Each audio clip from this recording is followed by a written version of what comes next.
Where did the money? Where did the money go?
Years, you say. 10 long years and look how Jamaica stay. No light, no road, no food pan we plate. People are suffer while Andrew live great. Hey, hey. You stand up on the platform, smile wide and proud. I tell we about prosperity, but we can't see it all now.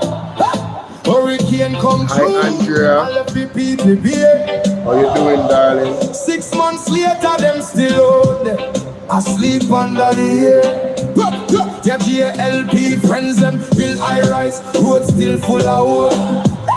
House pocket to a fill, while the nation lose its soul. Hospital overflow, picnic can't get bed.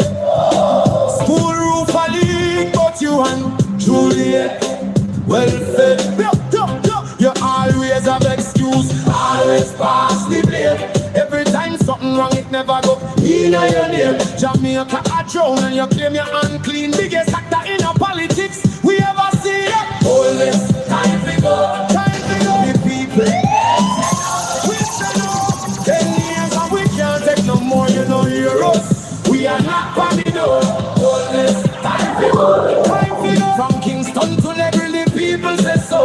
tired, we hungry, we done with the show. Holness a time to go. Farmer can't afford to plant, food price reach the sky. You're bringing the poverty while your own people cry. We born you, we grow you, we bleed for this land. But Andrew at the top won't extend the man. You talk about vision, you talk about plan. But 10 years later we still can't understand. Corruption report London, nobody charge. The people pocket small but the scandal them large. Votes crack up parish council bro. Country suffocate done and it just more. And when we raise revise so call we political. But the truth is the truth and the truth is biblical. Holness, time to go. Time to go the people. Let's say no. We say no. 10 years and we can't take no more. You don't hear us. We are not on the door. Holness, time to go. Time to go. From Kingston to Negri, the people say so. We tired, we hungry, we done with the show. Holness, our time to go. We no want no hype, we no want no speech. No speed. We want action, no, not the lies you preach. No lies on there. Hurricane victims still under tarpaulin. Prime Minister fly gone foreign. Your JLP cabinet full, but the people come with empty. Oh, you live so large when we living so scanty. Not with fists, not with fire, but with voice. Them rising higher and higher. From every parish, every yard, every gate. Jamaica speaking and I'm not too late. Holness, time to go. Time to go, the people. Let's say no. We say no. 10 years and we can't take no more, you know, hear us. We are not on the door. Holness, time to go. Time to go. From Kingston to Negri, the people say so. We tired, we hungry, we done with the show. Holness, our time to go. This one is for every Jamaican. What can't afford feet. We are sleep on cardboard. We are drive on broken road. The people don't forget. The people don't forgive. Enough is enough. Jamaicans will live.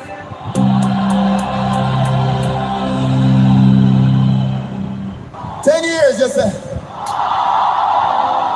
10 long years and look how Jamaica stay. No light, no road, no food pan we plate.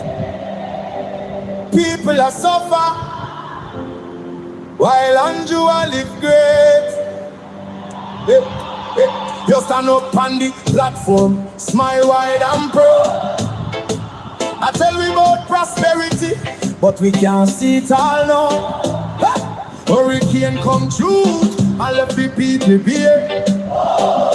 6 months later, them still out, asleep under the air. Their JLP friends, them build high rise, road still full of holes.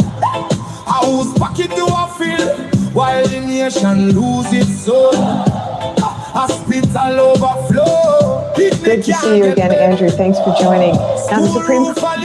But you and Juliet, well fed. You always have excuse, always pass the blame.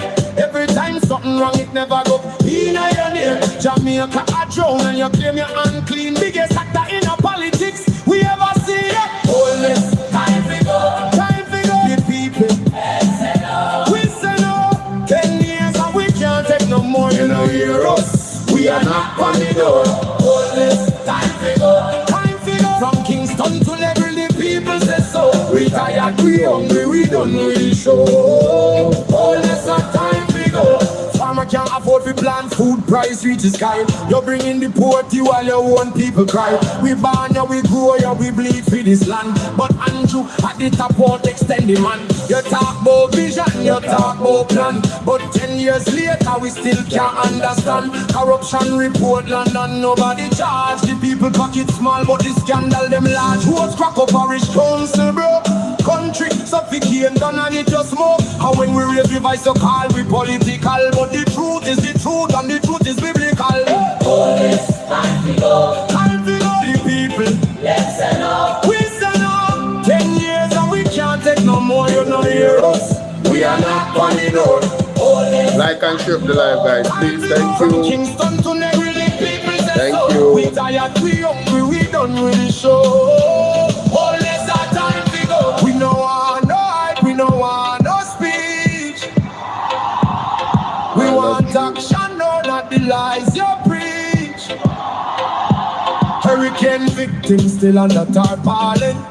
Prime Minister fly gone foreign. Your day will be cabinet full, but the people come with empty. Oh, you live so large when we live in so scanty. Not with fists, not with fire, but with voice. Them rising higher and higher. From every parish, every yard, every gate. Jamaica speaking and I'm not too late.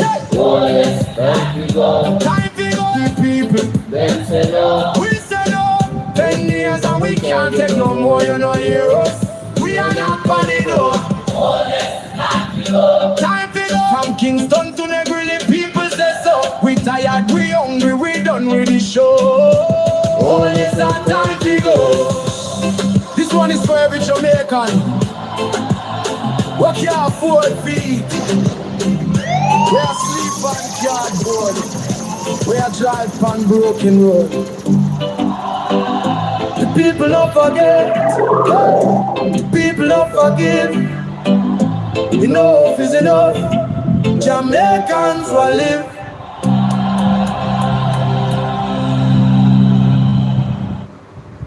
I want to say pleasant good night to everybody here on all the platforms, all my platforms on YouTube. I want to thank you so much for being here. I just want to ask you guys to please like and share the video. It helps, for other persons that might not be awake right now. Later, when they get up, they can take a listen to this particular information that I will be going over. So, like I told you guys before on my previous stream, Jamaica, I got night sleep for the first time in a long time. I was supposed to come on, in the evening, but my body was exhausted. I feel different when I don't know, like, you understand? I feel different, I feel good, I feel energized. When we wake up and see the time, we say, wow, I was really tired. My body was exhausted, but we are here. Now, in terms of, somebody was even reaching out to me a while ago, talking about China and the United States. And, for all those persons that want to judge between America and China in terms of who Jamaica should favor, is one thing I would have them consider. Which nation exalts Jesus Christ more? And therein lies the answer. The nation that exalts Jesus Christ more, that's the nation that Jamaica should lean towards. Argument done. Talk about saying it without saying it. That is it. Alright? So, as bad as it's always choosing between two evils. But at the end of the day, God knows best. And you shall see the manifestation. And it's you see, because we are not in the know, and we don't lean on well, what is God's agenda? We want to figure things out with our finite mind. Yes? And of course, it's encoded in our DNA. But a wise man or a wise woman is going to look at that. Which country advances God's agenda more? Is it the Chinese, or is it, and I'm talking about in Jamaica specifically, which country would advance God's agenda more? The Chinese or the Americans? Think about that. And I'm talking about presently, right? Because anything can shift. But I digress. That's for the person that was texting me about China and how much development them do and all of these things. It's not everyone that comes and bear gifts is your friend. Sometimes they have ulterior motives and they have tricks up their sleeves. But anyway, a recent court ruling came. The Supreme Court issues 2 major immigration rules, and this is important to the TCNs. right? In my opinion, we have to watch this. And I want to thank Calligrapher for sending me this clip. Let's listen to this, ladies and gentlemen. Court delivered 2 significant rulings on immigration this week that could reshape enforcement under the current administration. Let's break them down. First, on temporary protected status, what does this ruling mean for the hundreds of thousands of TPS holders, particularly from Haiti and Syria? That's a great question, Stephanie, and thanks for having me today. What this order does is it clears the way for the Trump administration to terminate temporary protected status, not only for Syrians and Haitians, but for any number of the more than 10 nationalities that currently have that status. TPS allows those individuals to remain in the United States, even if they don't have green cards, even if they don't have legal status. And the government cannot remove them as long as they do have temporary protected status. One of the things that the Trump administration has been doing is going back and reviewing decades-old temporary protected status orders for nationals of countries such as Somalia, Sudan, El Salvador, Guatemala, Honduras, and is, rescinding many of them because most of the conditions that existed at the time that those temporary statuses were granted have been resolved, and those countries are safe for them to go back to. Now, this doesn't mean that the cases are over. The Supreme Court made clear that aliens who were subject to TPS can still make constitutional claims, but it also cleared the way for most of those constitutional claims to be resolved as well. So this is a big victory for the Trump administration, but even after TPS is rescinded, those individuals still have to go through deportation proceedings one by one and be removed from the United States if they don't have any right to remain here. So this certainly applies to the folks who've chosen to stay all that time, but do TPS holders typically return to their home countries when conditions improve, or do most end up staying long term? It's interesting because some of them get lawful status in the United States. Some of them opt to return home or to go to a third country. And unfortunately, some of them have been here for so long that they die. So we've actually seen the numbers come down by a couple 100,000 since TPS was originally announced for most of these countries. So this is going to give the Trump administration the opportunity to make real progress in, clearing away some of those decades-old designations. But it also is a political issue. We're already hearing from some Democratic members of Congress, particularly in New England, who are claiming that removing all of those Haitians is going to have an impact on the healthcare industry up there. Apparently, a lot of Haitians are involved in healthcare in New England. So we'll see how the politics shakes out. But for right now, the law is good on the president's side. And how does it shift the balance between the executive branch and the courts in immigration policy? That's another great question, Stephanie, because the statute is clear, and this was actually the basis of the court's ruling. When Congress created temporary protected status back in 1990, it stated that no court shall have the ability to review a decision to designate or terminate a designation for TPS. But that hasn't stopped numerous courts, particularly under Trump 1 and Trump 2, from blocking efforts by DHS to end temporary protected status. Those roadblocks are now out of the way. What Congress said is now what the law requires. All right. Now, turning to the second case, the Supreme Court ruled 6-3 that federal law allows immigration officials to turn away asylum seekers at the border through metering policies. So in plain terms, what does this ruling mean for migrants seeking asylum? So the Ninth Circuit has held that an individual who stands on the threshold of the United States, right at the borderline, but not crossing the borderline, is an individual who has arrived in the United States. And for that reason, DHS must allow them into the United States so that they can apply for asylum. This is actually a very quick decision from Justice Alito, writing for 5 of his fellow justices, and said, no, arrives in means actually enters the United States. They gave a number of examples of that. Metering was a process that was created under the Obama administration, where officers would stand right at the borderline and they would check people's documents to make sure that they did have proper documents. And if they were coming in to request asylum, they weren't completely turned away, but they were told to go to back to Mexico and wait their turn in line so that they could approach the ports. That metering policy, ironically enough, the Obama metering policy, has now been upheld, argued by the Trump administration, and approved by the Supreme Court. And will this decision affect the way that applications are assessed for those that do legally apply for asylum? It won't change the way that it won't change anything about the way that people who are here apply for asylum. But it reiterates, and this is important, Stephanie, it reiterates the idea that the United States has the authority to keep people out of the United States. If you remember, back in December of 2023, Texas put concertina wire along the banks of the Rio Grande to keep people from entering. And the Biden administration tore up the concertina wire, saying that those individuals, even if they're not in the United States, have the right to come into the United States to apply for asylum. The Supreme Court has dispositively said that's not true. The United States has the ability to secure its borders and keep out people, notwithstanding the very generous asylum laws of the United States. And there's been some question about whether the ruling could push more migrants to cross the border illegally. What's your take on that? Again, people are going to cross the border illegally if they want to. It's better for them to, seek asylum in the country in which they're in, Mexico. Mexico is already the third largest asylum receiving country after the United States and Germany. And the Mexican government has the capability to provide for people who genuinely are refugees. Many people don't take advantage of that, Stephanie, because they want to come here because the economy's better in this country. That shouldn't be an option.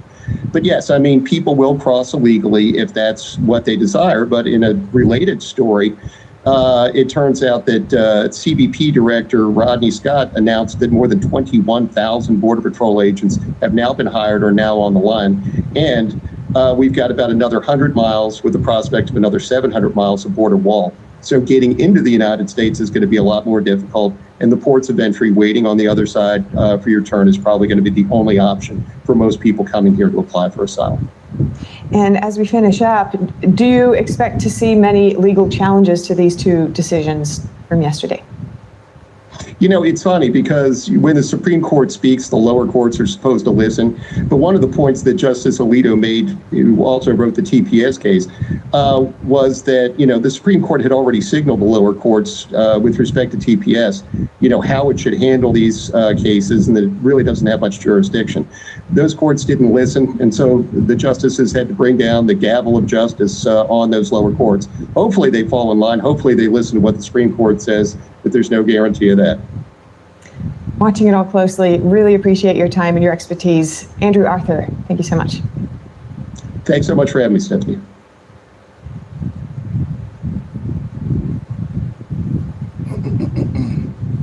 So, you guys see, and good night again. You guys see, Trump, the administration is very, very serious about removing as much persons out of the United States as possible that they deem, shouldn't be there for whatever reason. They're not born there, not from there, come seek asylum. The courts agree with him. You heard it. What this means for TCN, I saw a story in the paper, ladies and gentlemen, I saw a story of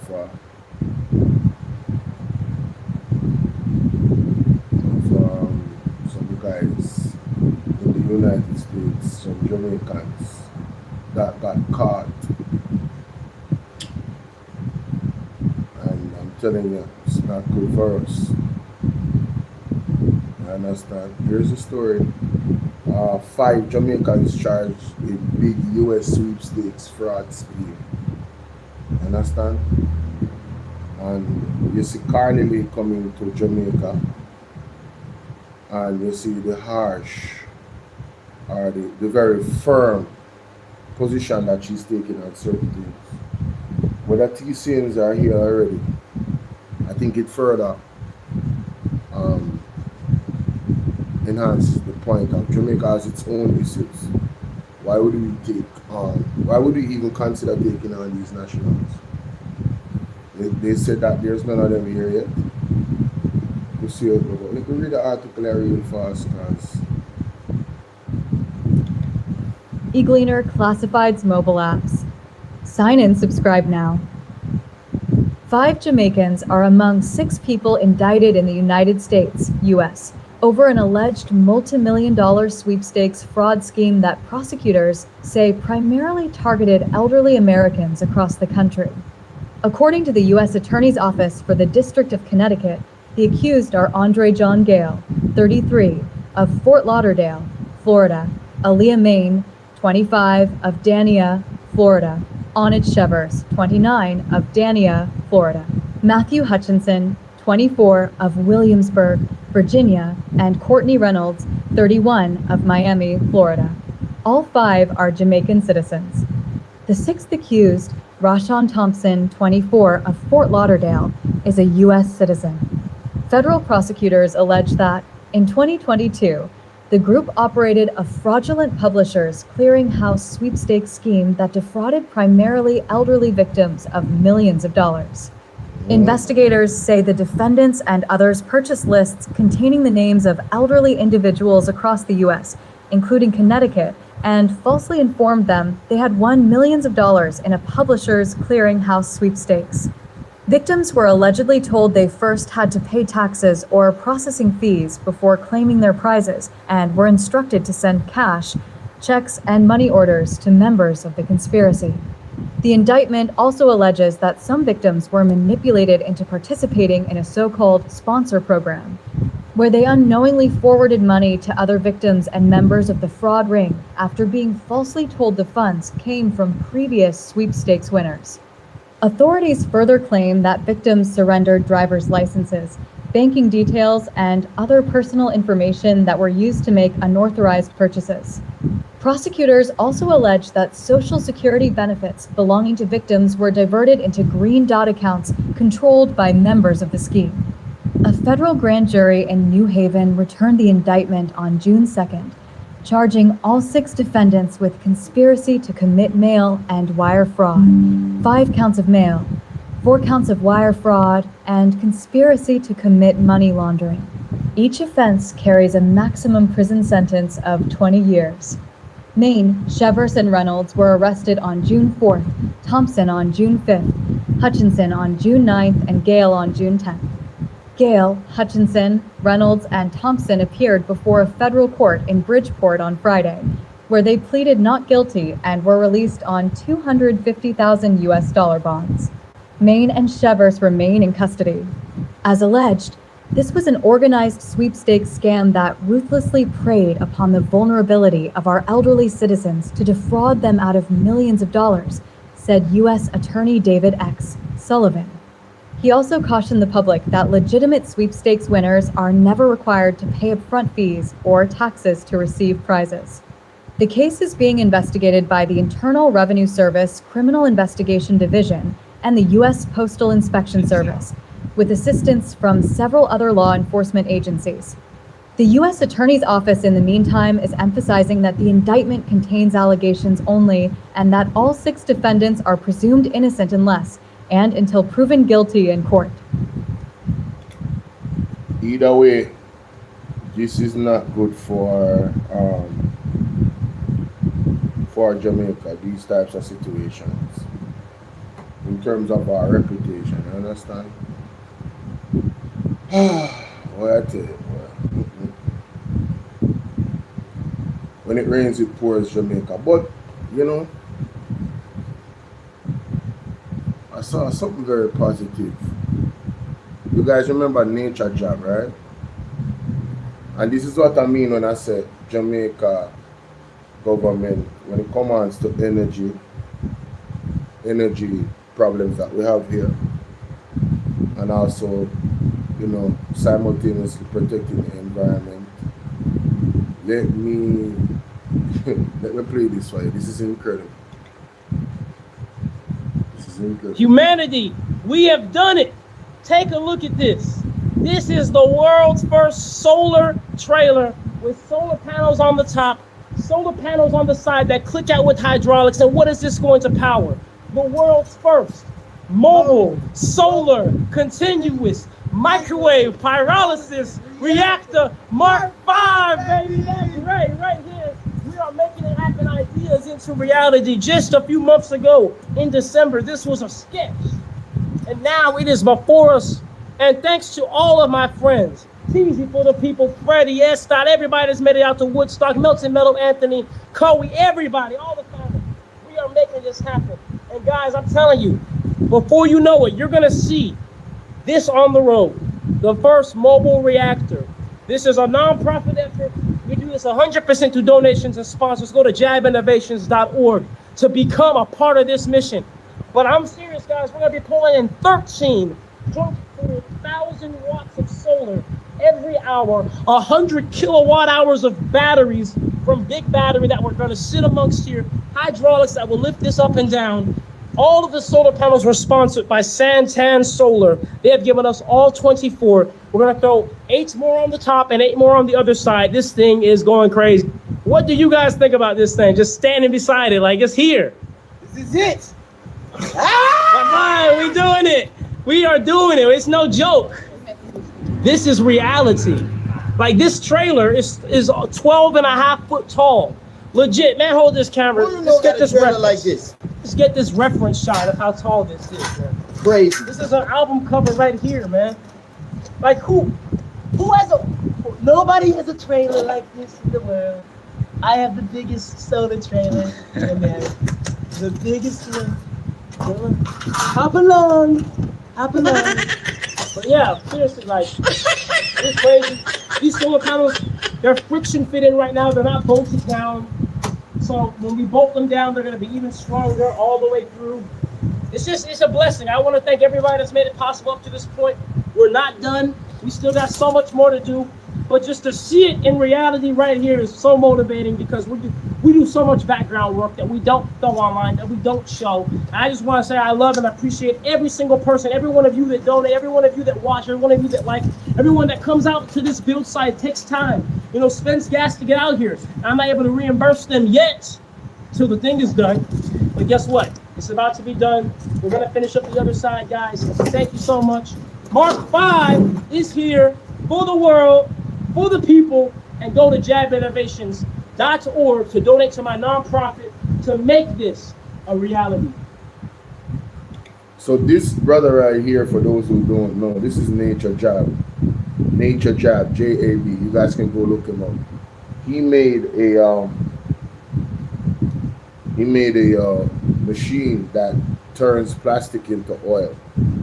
And what he's doing, he's making a mobile truck that's solar powered to drive around all around areas. So imagine you got this, and you got an area areas that are heavily polluted with plastic. Imagine you got several trucks like this in a country that all it does is go around and collect plastic. Those same plastics that it collects is giving the truck fuel. You can do it like that. I don't know if that's how the design is, or solar power powers the vehicle to collect the plastic and turn it into fuel. This is genius. Talk about actually cleaning the environment. This is actually genius, ladies and gentlemen. Alright? This is a huge project. I mean, look at the solar. I showed you guys this. He said it's 12 foot something high. It's ridiculous. The panels are like 12 foot something high. And it can fold out like this. You understand? Big ass truck, long ass truck. It's gonna have the hydraulics on it. And of course, as an inventor or conceptualizer, right? And I won't say he created it, but through the help of God, it was, the conceptualization of it and how to do it was revealed. But this dude right here, man, from the very first time that I saw his work, it was over with. You can't tell me that the governments of the world truly are about what they say they are about. Because a young man like this, an invention like this, if they were about really making things cleaner in the earth and making things better, he would be reached out to already. They go, hey, what's up, Doreen? Vassal, big up yourself, good night. I did subscribe. Thank you. Laura, how you doing, Laura? Yes, sir. This is major, ladies and gentlemen. This is major. Anyway, I'm gonna move on. Shout out to Major Job. Now, should I go to Mr. Yeah, let me do that. Let me go to these stories first. Let's give Desmond McKenzie the first shot at it. This is interesting. This McKenzie defends local government record. That's funny. McKenzie is hitting back at councillors and other local representatives who have been critical of the government's approach to drain cleaning and road repairs. Speaking at the handing over of the Cleanup and Restoration Initiative grants in St. James on Friday, Minister McKenzie says some of the comments being made are politically motivated. Roughly every month, the local authorities, whether they are a PNP or a GLP controlled local authorities, get an amount. We get around 600 or 700 million on a monthly basis from the Ministry of Finance, which is shared up, not by me as the minister, but it is done on the number of roads in each parish. So when they tell you that they don't have money to fix roads, not true. He also stressed that the local authorities also generate their own revenue to improve service delivery throughout the municipalities island-wide. Last year alone, the local authorities in Jamaica approved over 64.5 billion Jamaican dollars of plans. That was the revenue that went in. Imagine being able to build anything. Just, you know, when Desmond McKenzie talk, I cannot take him seriously, you know, because I remember him saying that JUTC for the first time made a profit. That was one of the biggest lies told. JUTC has never made a profit. So I can't take him seriously. I can't take him seriously, ladies and gentlemen. I'm sorry, I cannot. There's no way. Nothing that he says. You know what I mean? But let's go here. Let's go here, guys. And we have to go to the nurses. And a special welcome to viewers on onespotmedia.com as well as TVJ. And why am I saying no distraction? Well, if you notice all the stories where the Jamaica Labour Party is coming out, right? One scandal after the next, and it's like when Vibes Cartel put out a song, and the song hot, and then put out the next song, and then they get distracted from that song. This is how the Jamaica Labour Party is putting out. Well, they're not putting it out, but the way how corruption is coming out, where they and mismanagement and bad governance is concerned, where their government is concerned, that is how it appears. It appears as if one scandal is replacing the next scandal, and then we move away from a scandal and not give it enough attention that it should get. Well, let's listen to this because we're not going to allow that to happen. The TCN, too much uncertainties about it. I'm going to leave it alone, and we're going to refocus on our healthcare system, and we're going to refocus on Andrew Wheatley, Andrew Holness, and Xavier May. All the people that were recommended to be charged or should have been charged. You understand? Andrew Holness should have been charged, right? And who is still under investigation and should remove themselves from office, do the right thing. It's never too late to do the right thing, all right? And do the right thing. Yes, we're going to focus on those things, ladies and gentlemen, all right? So let's get into it. to national in the Cayman Islands. First up this evening, frustration is boiling over at the University Hospital of the West Indies. Nurses say overcrowding, insufficient beds, and resource constraints are some of the measures that are creating an unsustainable working environment. They staged a sick-out on Tuesday in protest. Ramada Lawrence reports. Sick of it. The sentiment that fueled a sick-out at the University Hospital of the West Indies Tuesday morning.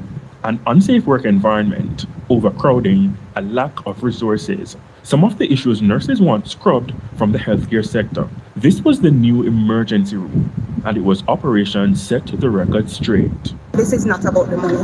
So I don't want this to be twisted. This is about patient care. And the manner in which we have to be working is nothing near safe. This is what's limiting safety. We have no beds. We have to be medicating without medication. We have patients on the floor at this. How do you medicate without medication, Jamaica? Christopher Tufton, how do you medicate without medication? What, they are supposed to make water into medication, like how they make water into wine? How do you do that? These are very critical issues that is happening right now. Your health is your wealth, and if that is the case, Jamaica is poor. Jamaica is extremely povertized. That's our word. Where the healthcare system is. So we are calling on the resignation of Christopher Tufton as well. Christopher Tufton, Andrew Wheatley, Andrew Holness, and Xavier Main, and Joe Darrell Vaz and that too.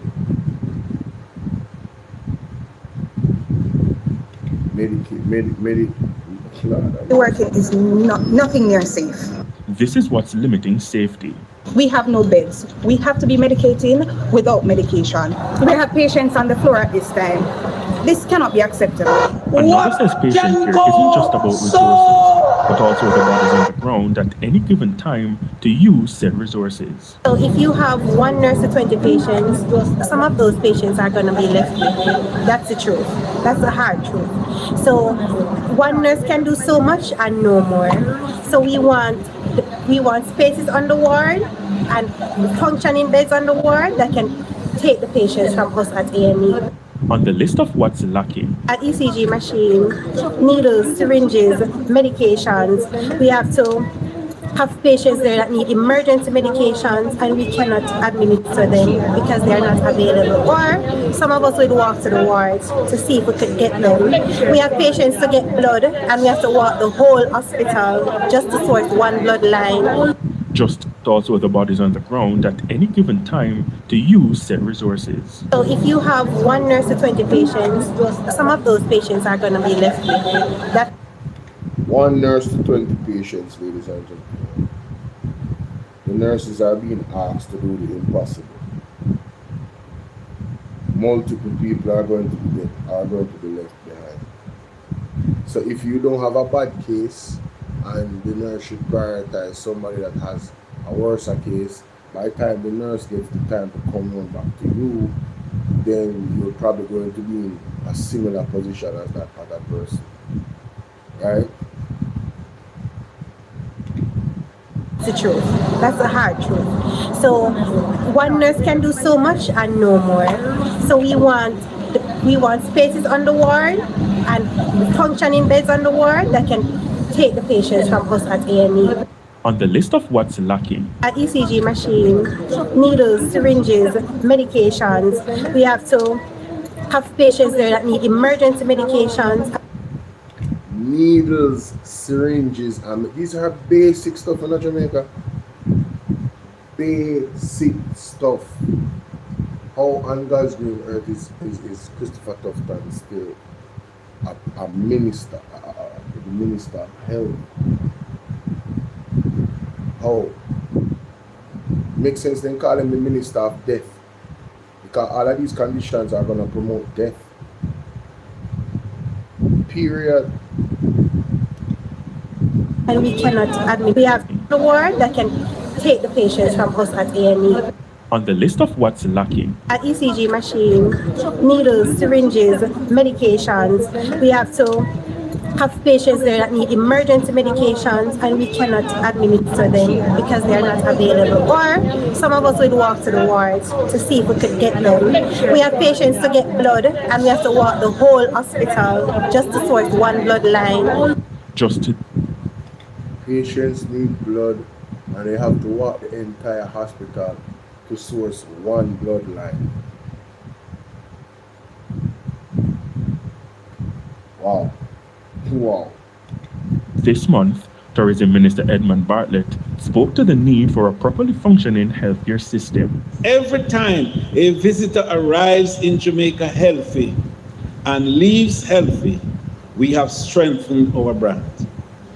Every time a visitor encounters poor health standards, we have damaged our brand.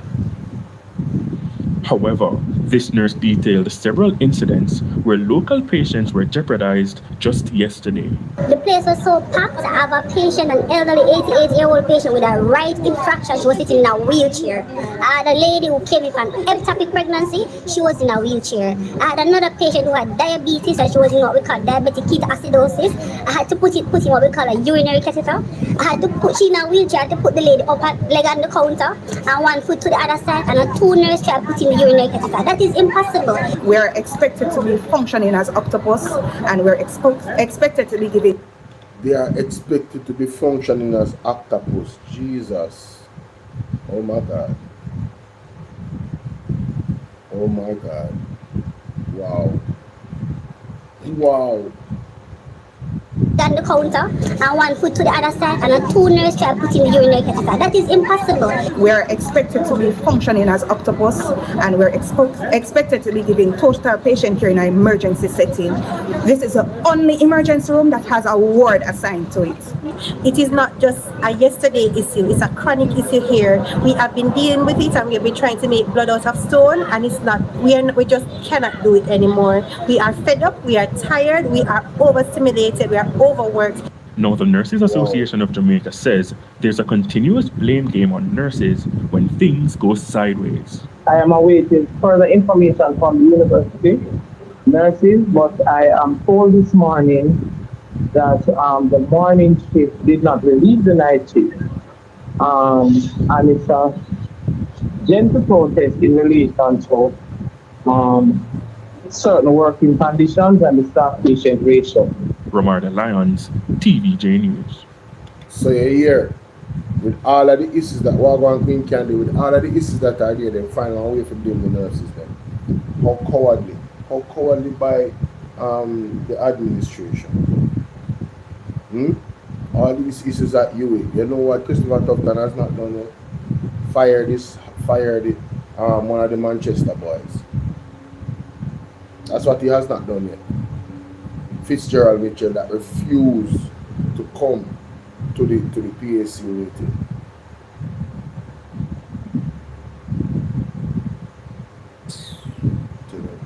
Tell her.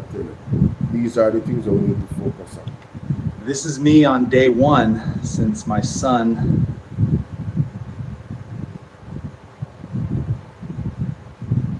In the meantime, opposition spokesman on health, Dr. Alfred Dawes, says he's been privy to internal memos that have been sent by nurses. He says they have also been requesting meetings to address issues affecting their duties. This comes as no surprise because the nurses and the doctors have been reaching out to various levels of management, even I understand as far as the Prime Minister, to intervene in what is now an untenable leadership crisis at the University Hospital of the West Indies.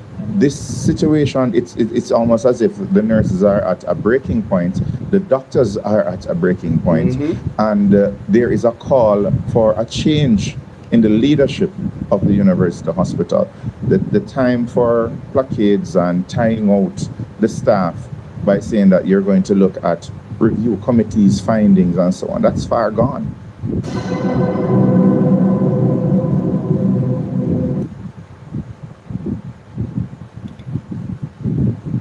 And then here comes the response of Christopher Tufton. The midday news for Friday, June 26. I'm Carrie Simpson. A special welcome to our viewers on TVJ International in the Cayman Islands and online at onespotmedia.com. Here's what we have in the bulletin. Oh, by the way, there's 2 situations that happened with the nurses. Oh my God. Oh my God. Where's the one with the interns? Here's one with the interns, you know.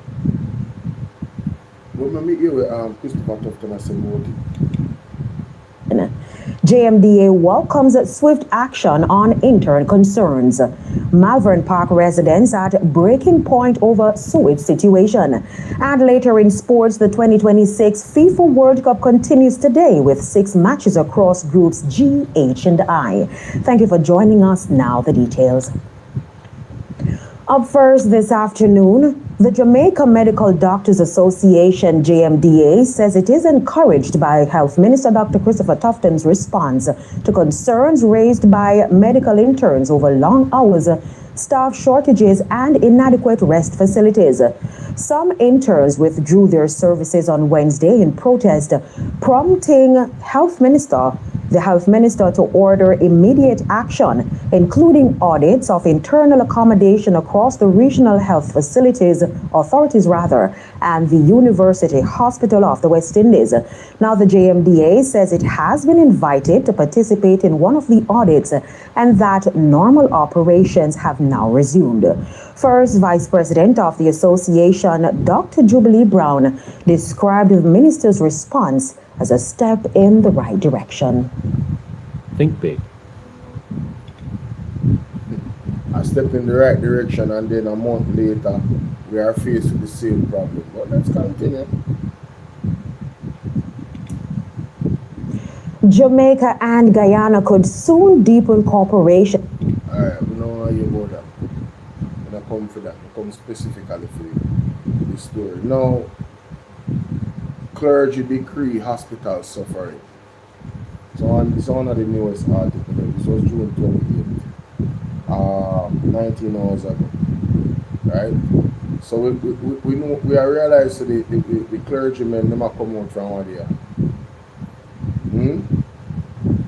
I wonder if, you know what, I'm going to say that. I'm going to leave that alone. But let me read the article, ladies and gentlemen. Let's read. eGleaner classifieds mobile apps. Western Bureau. Declaring that many of our people are dying because of a lack of medical attention, Reverend Glendon Powell, the chairman of the St. James Ministers Fraternal, is taking Jamaica's public healthcare system to task over what he considers its various failures.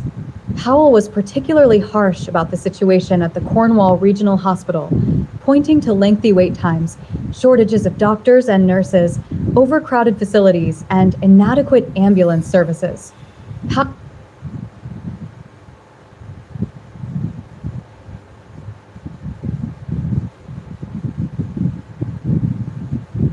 What is that? I don't know what just happened, but I'm not going to refresh the page.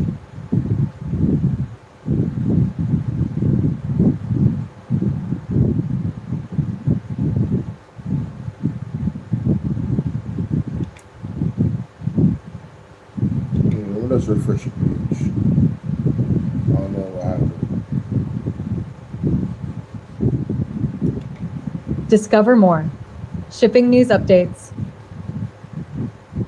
Powell was particularly harsh about the situation at the Cornwall Regional Hospital, pointing to lengthy wait times, shortages of doctors and nurses, overcrowded facilities, and inadequate ambulance services. Powell, who was addressing a press conference last Wednesday, said members of the clergy across St. James are increasingly hearing complaints from residents frustrated with the level of care being delivered by the public health system. We hear the cries of the people every day. Many are suffering unnecessarily. People go to the hospital seeking relief and instead encounter greater pain, frustration, and uncertainty, said Powell, noting that a close relative of his recently had a bad experience while seeking health care. Today, I would have been in mourning if I did not take a proactive action. I went to the hospital from 20 minutes to 9 with my niece with a very critical situation, and when she went there, it was not dealt with as an emergency, said Powell. I stood there from 20 minutes to 9 until 2:20 a.m. when I got up and went to the desk to talk to the lady about the matter. I said, "Tell me, when will I get through?" She said, "Sir, not until about 6 a.m., Doc." So the clergyman come out because it directly affect him. So you see me telling you, so this is going to happen in Jamaica. You see me and others like me on this platform that not necessarily, we are not facing these issues. And we have come out and we have raised our voices in concert on behalf of the ones that probably don't have a platform to like this, to raise the issue, to make it a better situation for them, and to raise awareness and hold the government accountable, just like what Andrew has said that people are supposed to do. It's not that I am going to the hospital, praises to the Most High, that is not the case. You understand what I'm saying? God is keeping me. I've said it many times. It's not that I'm doing anything special. It's just the mercy of God. And I thank the Lord for such mercies that I don't have to go to these hospitals here in Jamaica. For a very long time that has been the case. So I thank God for that. I don't even want to be in a fight with anybody. So I avoid people. And I mean, you understand? Praise God cover me when I go up on the road, because the accident them almost always fatal. And even if you get one bad injury going to these hospitals, you might come out worse. Well, most of the time they'll come out worse, and it's not because the nurse them don't know what they want to do. It's not because the doctor them don't know what they want to do. You understand?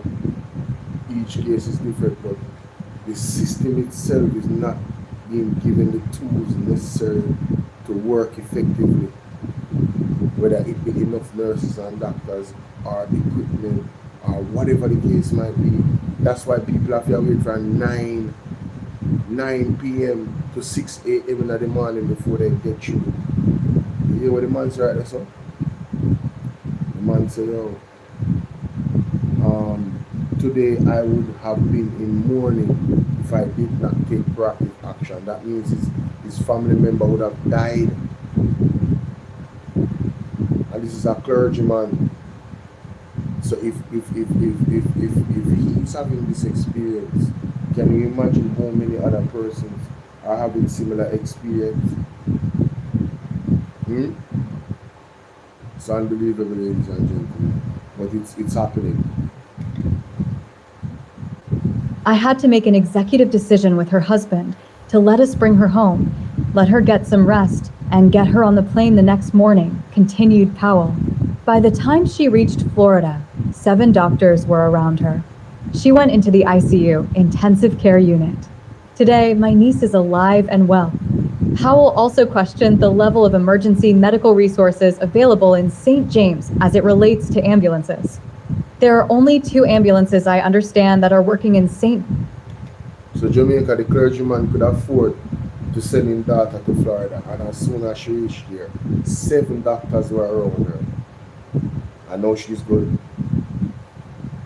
Why is Christopher Tufton still and this is the person that they're talking about, the PSOJ is talking about, that they want to replace Andrew Holness. The devil is a liar. The devil is a liar. He's a worse, he's better at PR than Andrew, and less in performance. We cannot go 10 steps backward and have Christopher Tufton as a prime minister. You're crazy. That's a good question, Claudia. Will he reach out to other pastors to fight? Well, he doesn't need to reach out to other pastors. The fact that it came in the newspaper, that was big. That is big, and that is why I am highlighting it. That's why I'm highlighting it. This is madness. The man had to send his niece to Florida to get real care. Suppose he was a person that couldn't afford it. Dog name him supper or her supper. The man said he would have been in mourning if he did not make an executive decision. I want you guys to think about that. Wow. In St. James right now, and all the different places are calling the 2 ambulances. Wow. So when they tell you that we will come soon, it may be tomorrow morning, he said. We have a shortage of nurses, and we have shortage of doctors. We have doctors in our congregation, nurses in our congregation. We can't see them sometimes. Sometimes all 3 days consecutively they are at work. How can people work with such a tired mind dealing with people? It is ridiculous, he said. Immediate past chairman of the fraternal, Reverend Davwin Thomas, said the members of the clergy recognized the significant investments being made in the health sector, but maintained that serious challenges remain. We recognize the efforts which are being put into the healthcare system.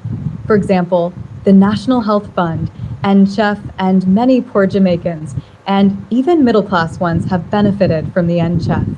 Coupled with that, I think there is a high level of competency with our doctors and nurses. We recognize the tremendous efforts which are being put in to make Cornwall Regional Hospital a place that we all can be proud of. However, Thomas said lengthy waiting periods continue to cause hardship for patients.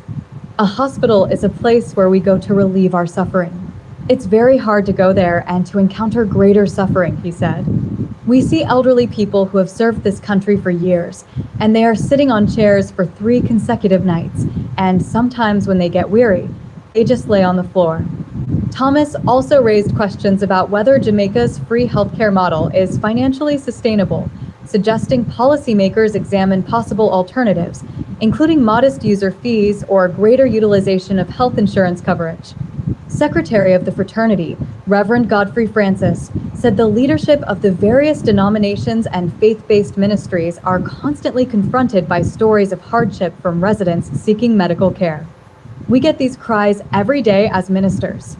We face it every day. Every day, people are crying, and we see the suffering, and we hear it. We are saying people must not be able to say, "I don't want to go to that place," he said. The St. James Ministers Fraternal is a prominent Christian fellowship and advocacy group based in Montego Bay. It functions as a network of pastors and church leaders from various denominations who come together to promote unity and address social issues.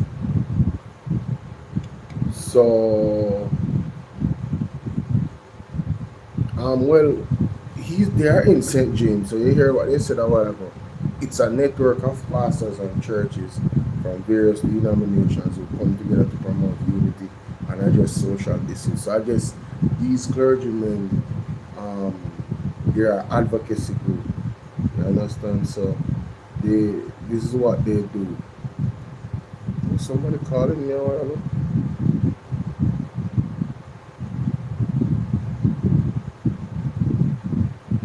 So my call is for Christopher Tufta resignation, ladies and gentlemen.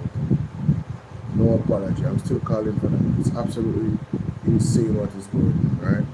Now, let's us go to Andrew Wheatley and Andrew Holness and the Jamaica Labour Parties.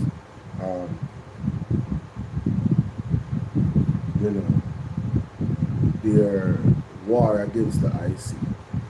Yes? Let's go to that. Let us go to that.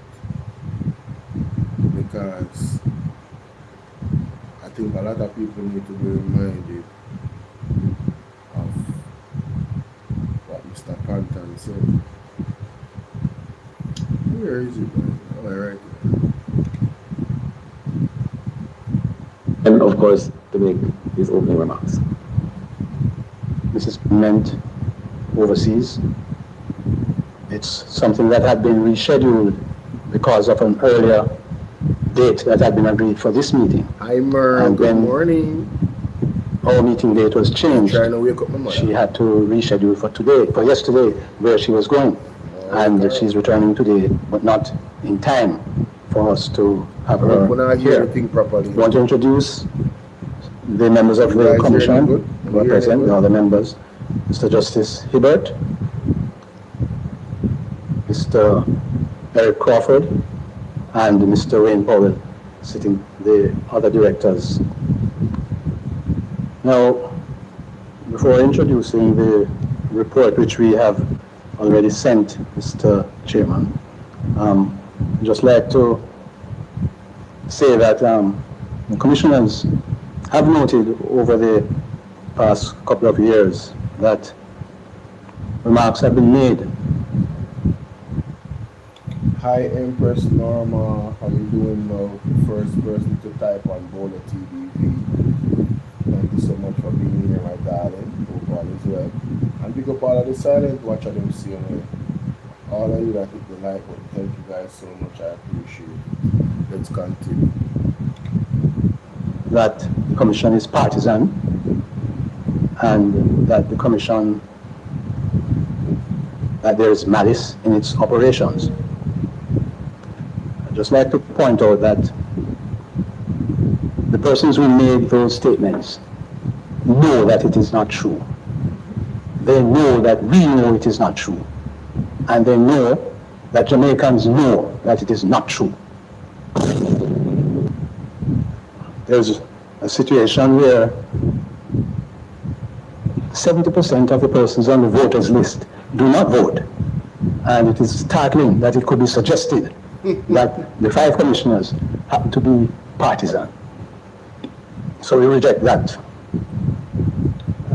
In terms of our performance over the years, we have on record from no one higher than the Prime Minister that in 2020 he commended the Commission in our Anti-Corruption Day celebration.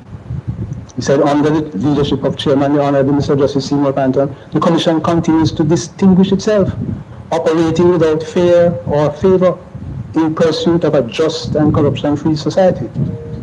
That was 2020. In 2022, he said that the Commission has done an outstanding job in increasing awareness and understanding of the anti-corruption framework. And as recently as December last year, he said, I am therefore pleased to note its work to expand public sensitization programs and improve investigative performance and technical proficiency, all of which represent a comprehensive approach to addressing corruption. I also commend the Commission's efforts to strengthen awareness and compliance, as well as its dedication to improving responsiveness, etc., etc. So let's move. Hi, we need your divine intervention. We're tired of the labor rights. We're tired of the green people. We are so far. We can't take it no more. We need it. We need it. Help. Jesus Christ of Nazareth. Psalm 46. God is our refuge and strength. Is a liberator. It continues to distinguish itself, operating without fear. We commended the Commission in our Anti-Corruption Day celebration. He said, under the leadership of Chairman the Honorable Mr. Justice Seymour Panton, the Commission continues to distinguish itself, operating without fear or favor in pursuit of a just and corruption-free society. That was 2020. In 2022, he said that the Commission has done an outstanding job in increasing awareness and understanding of the anti-corruption framework. And as recently as December last year, he said, I am therefore pleased to note its work to expand public sensitization programs and improve investigative performance and technical proficiency, all of which represent a comprehensive approach to addressing corruption. I also commend the Commission's efforts to strengthen awareness and compliance, as well as its dedication to improving responsiveness, etc., etc. So I just want, although I know that Jamaicans on the outside know that those statements made in this hall by parliamentarians are not true, although they know that, the words here go international. So for the record, I wanted to put on there what none other than the Prime Minister has said in relation to the work of the Commission. And I hope that puts to rest the question of partisanship and malice.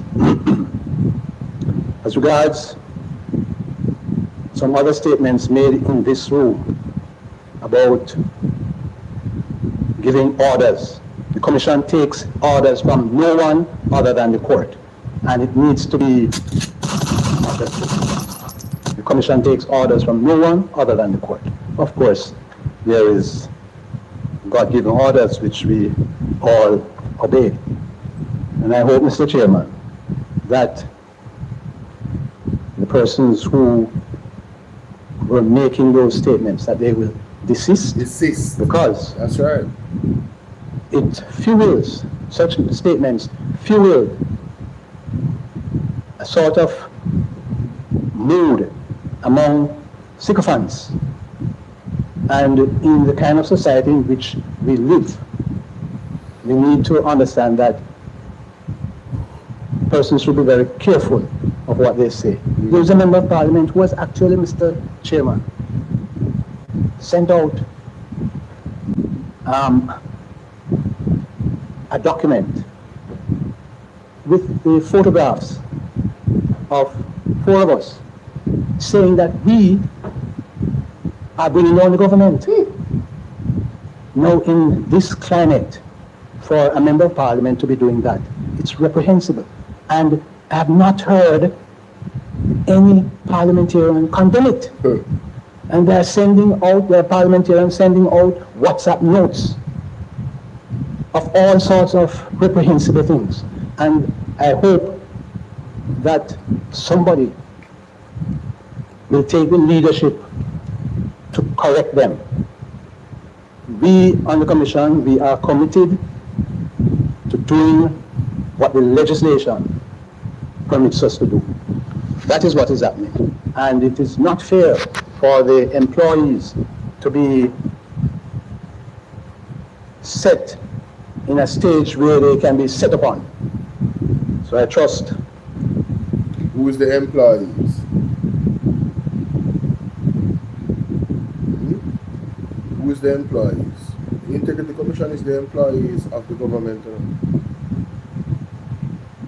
The government is the one that wrote the rules for the employees to follow. So it's unfair to the employees to be attacked by the same employer for doing their job. And that's what we're seeing happening by the Andrew Holness-led administration. That folks will realize that the reports that we send from the Integrity Commission, they are reports of facts. There are factual statements in the reports. Of course, there are recommendations attached to the reports which the law allows. The law says that the Director of Investigation may make recommendations. The recommendations that are made, the Parliament need not follow them. In fact, the Parliament in Jamaica has a history of recommendations being made by people who make reports, Commission of Inquiry, and the recommendations are ignored. So we understand that, and we should not really have a situation where we are being pilloried for doing what the legislation allows. Now, in relation to this annual report, Mr. Chairman, it was dispatched to the Parliament in late June. The letter that I signed sending it is dated the 24th of June. And I did notice that no sooner than the annual report left the offices of the Integrity Commission, no sooner than it left the offices, the public broadcast of it before it was tabled. And I noticed that it happened also with another report that was sent subsequently, and another report that was sent last week. Now, if it is thought that anyone in the commission is leaking these reports, we would like it brought to our attention, we would like it investigated, because anybody in the commission who leaks is an employee, instant dismissal. But I find it strange that that all these things would be leaked immediately after it leaves the commission and sent to Parliament. I find it puzzling to understand if it is happening from the commission. I find it puzzling as well, and I believe it's happening from the government. I believe, and the radio station that it was leaked is Oceanwide. a direct JLP radio station. So that was about Andrew Holness statutory declaration. And the portion that was leaked was so misleading. It gave the impression that, you know, it's some old bank accounts and it's just like maybe $1 million or something like that. I remember after my person was like, so they want us to believe that it's only this. When we read the report, ladies and gentlemen, oh my God, we saw the agenda, we saw the chess moves. Because you see, what this government banks on is the fact that you guys, and I'm not talking about everybody that's watching me right now, I'm talking who the captive wearing. Them don't read, especially labor right them don't read. Look for them to read.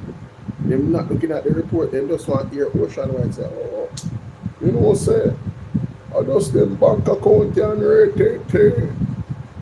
What that alone we didn't know, man, we didn't know.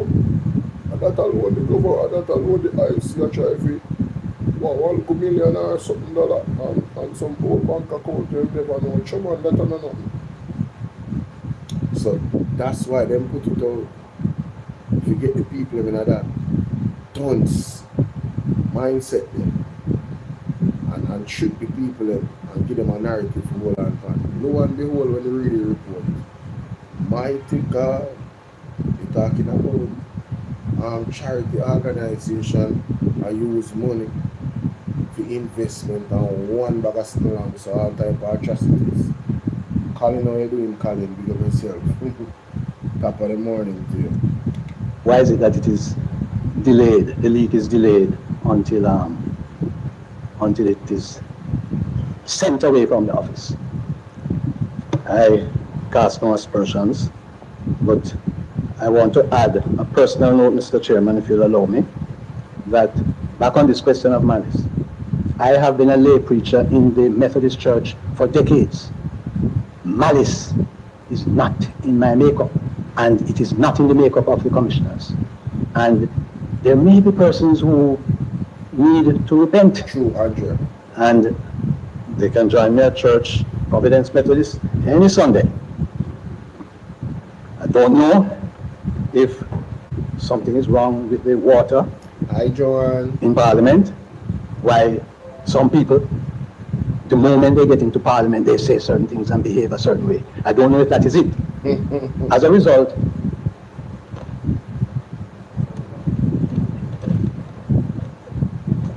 I decided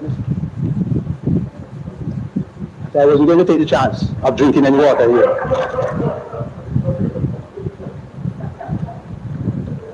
Another feature, Mr. Chair. Yo, Mr. Every time you hear Mr. Julian Robinson laugh, I hand you out here do it. Every time you hear Julian Robinson laugh, they did laugh. You might so like Santa Claus, your friend. Are you general enough? Which I'm very serious about, is that because of what has been happening, I personally intend to see if I can meet with Senator Longmore, Doctor, to have a word with her, because it may well be that she needs to have a word with some members of the House. They need psychiatric evaluation, ladies and gentlemen. Some of the members of the Jamaica Labour Party need psychiatric evaluation. He didn't say it, but he said it without saying it. Something wrong with them brain. So I present to you, Mr. Chairman, the 6th annual report. So, let's see what I'm going with that. Alright. Let's see what I'm going with that. So, there was some attack on the IC. And of course, General have to come and defend the situation. But somebody said me something, ladies and gentlemen.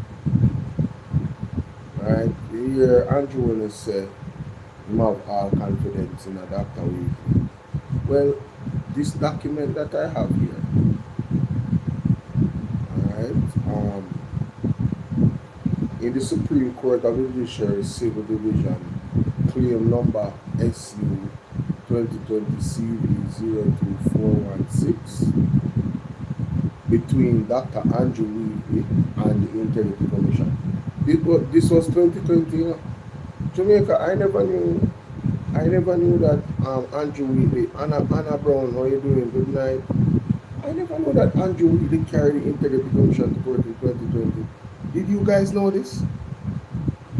Let's get into it, ladies and gentlemen. This is unbelievable. This is unbelievable. And 54(5) of the Integrity Commission Act between Dr. Andrew Wheatley claimant and Integrity Commission respondent. In chambers, Mr. Chuakima Cameron and Mrs. Carolyn Reed Cameron QC for the applicant. Mrs. Jacqueline Samuels Brown QC, Mr. Lorenzo Eccleston for the respondent. Heard on July 31st, 2020 application for leave to apply for judicial review, whether recommendations are amenable to judicial review, administrative orders quorum, George J. Extent and context of the application. What's up, Freedom? 1. This is an application for leave to apply for judicial review, which was initiated by the filing of a notice of application for court orders on the 7th day of July 2020. This application is supported by an affidavit of the applicant filed on the same. So, ladies and gentlemen, this is a actual court case between Andrew Wheatley and the Integrity Commission from 2020. I'll say that again. This is an actual court case between Andrew Wheatley and the Integrity Commission in 2020. How the hell can Andrew Holness tell us that when did Andrew Holness say him search far and wide and him don't know if anybody being investigated by the Integrity Commission? When did he say that, guys? Somebody commented in the comment section. When did Andrew Holness say to us that him search far and wide and there is nobody he know of in a field government that is being investigated by the Integrity? And granted, I think it was Andrew Wheatley a part of his government at that point in time. When did the Petrojam scandal happen? Let me Google that real quick. Petrojam scandal with Andrew Wheatley.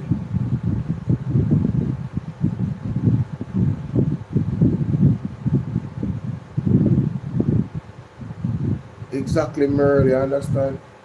So, Holness headache, Petrojam, July 1st, 2020. Alright, so it's around the same time.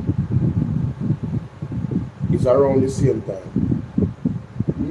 The situation was in 2020. So he carried the Integrity Commission to court. Yes, let's continue. 2. Date. The applicant has sought leave to apply for judicial review on 2 general grounds, which are as follows. A. B. 2. To review the lawfulness and fairness of the conclusions about the applicant and recommendations of the respondent made on or around October 2019 in the Integrity Commission's Special Report of Investigation conducted into certain allegations. And to review the decision of the respondent to recommend that the applicant be prosecuted for perjury. The respondent is opposed to the application and has accordingly filed 2 affidavits in response to the applicant's affidavit.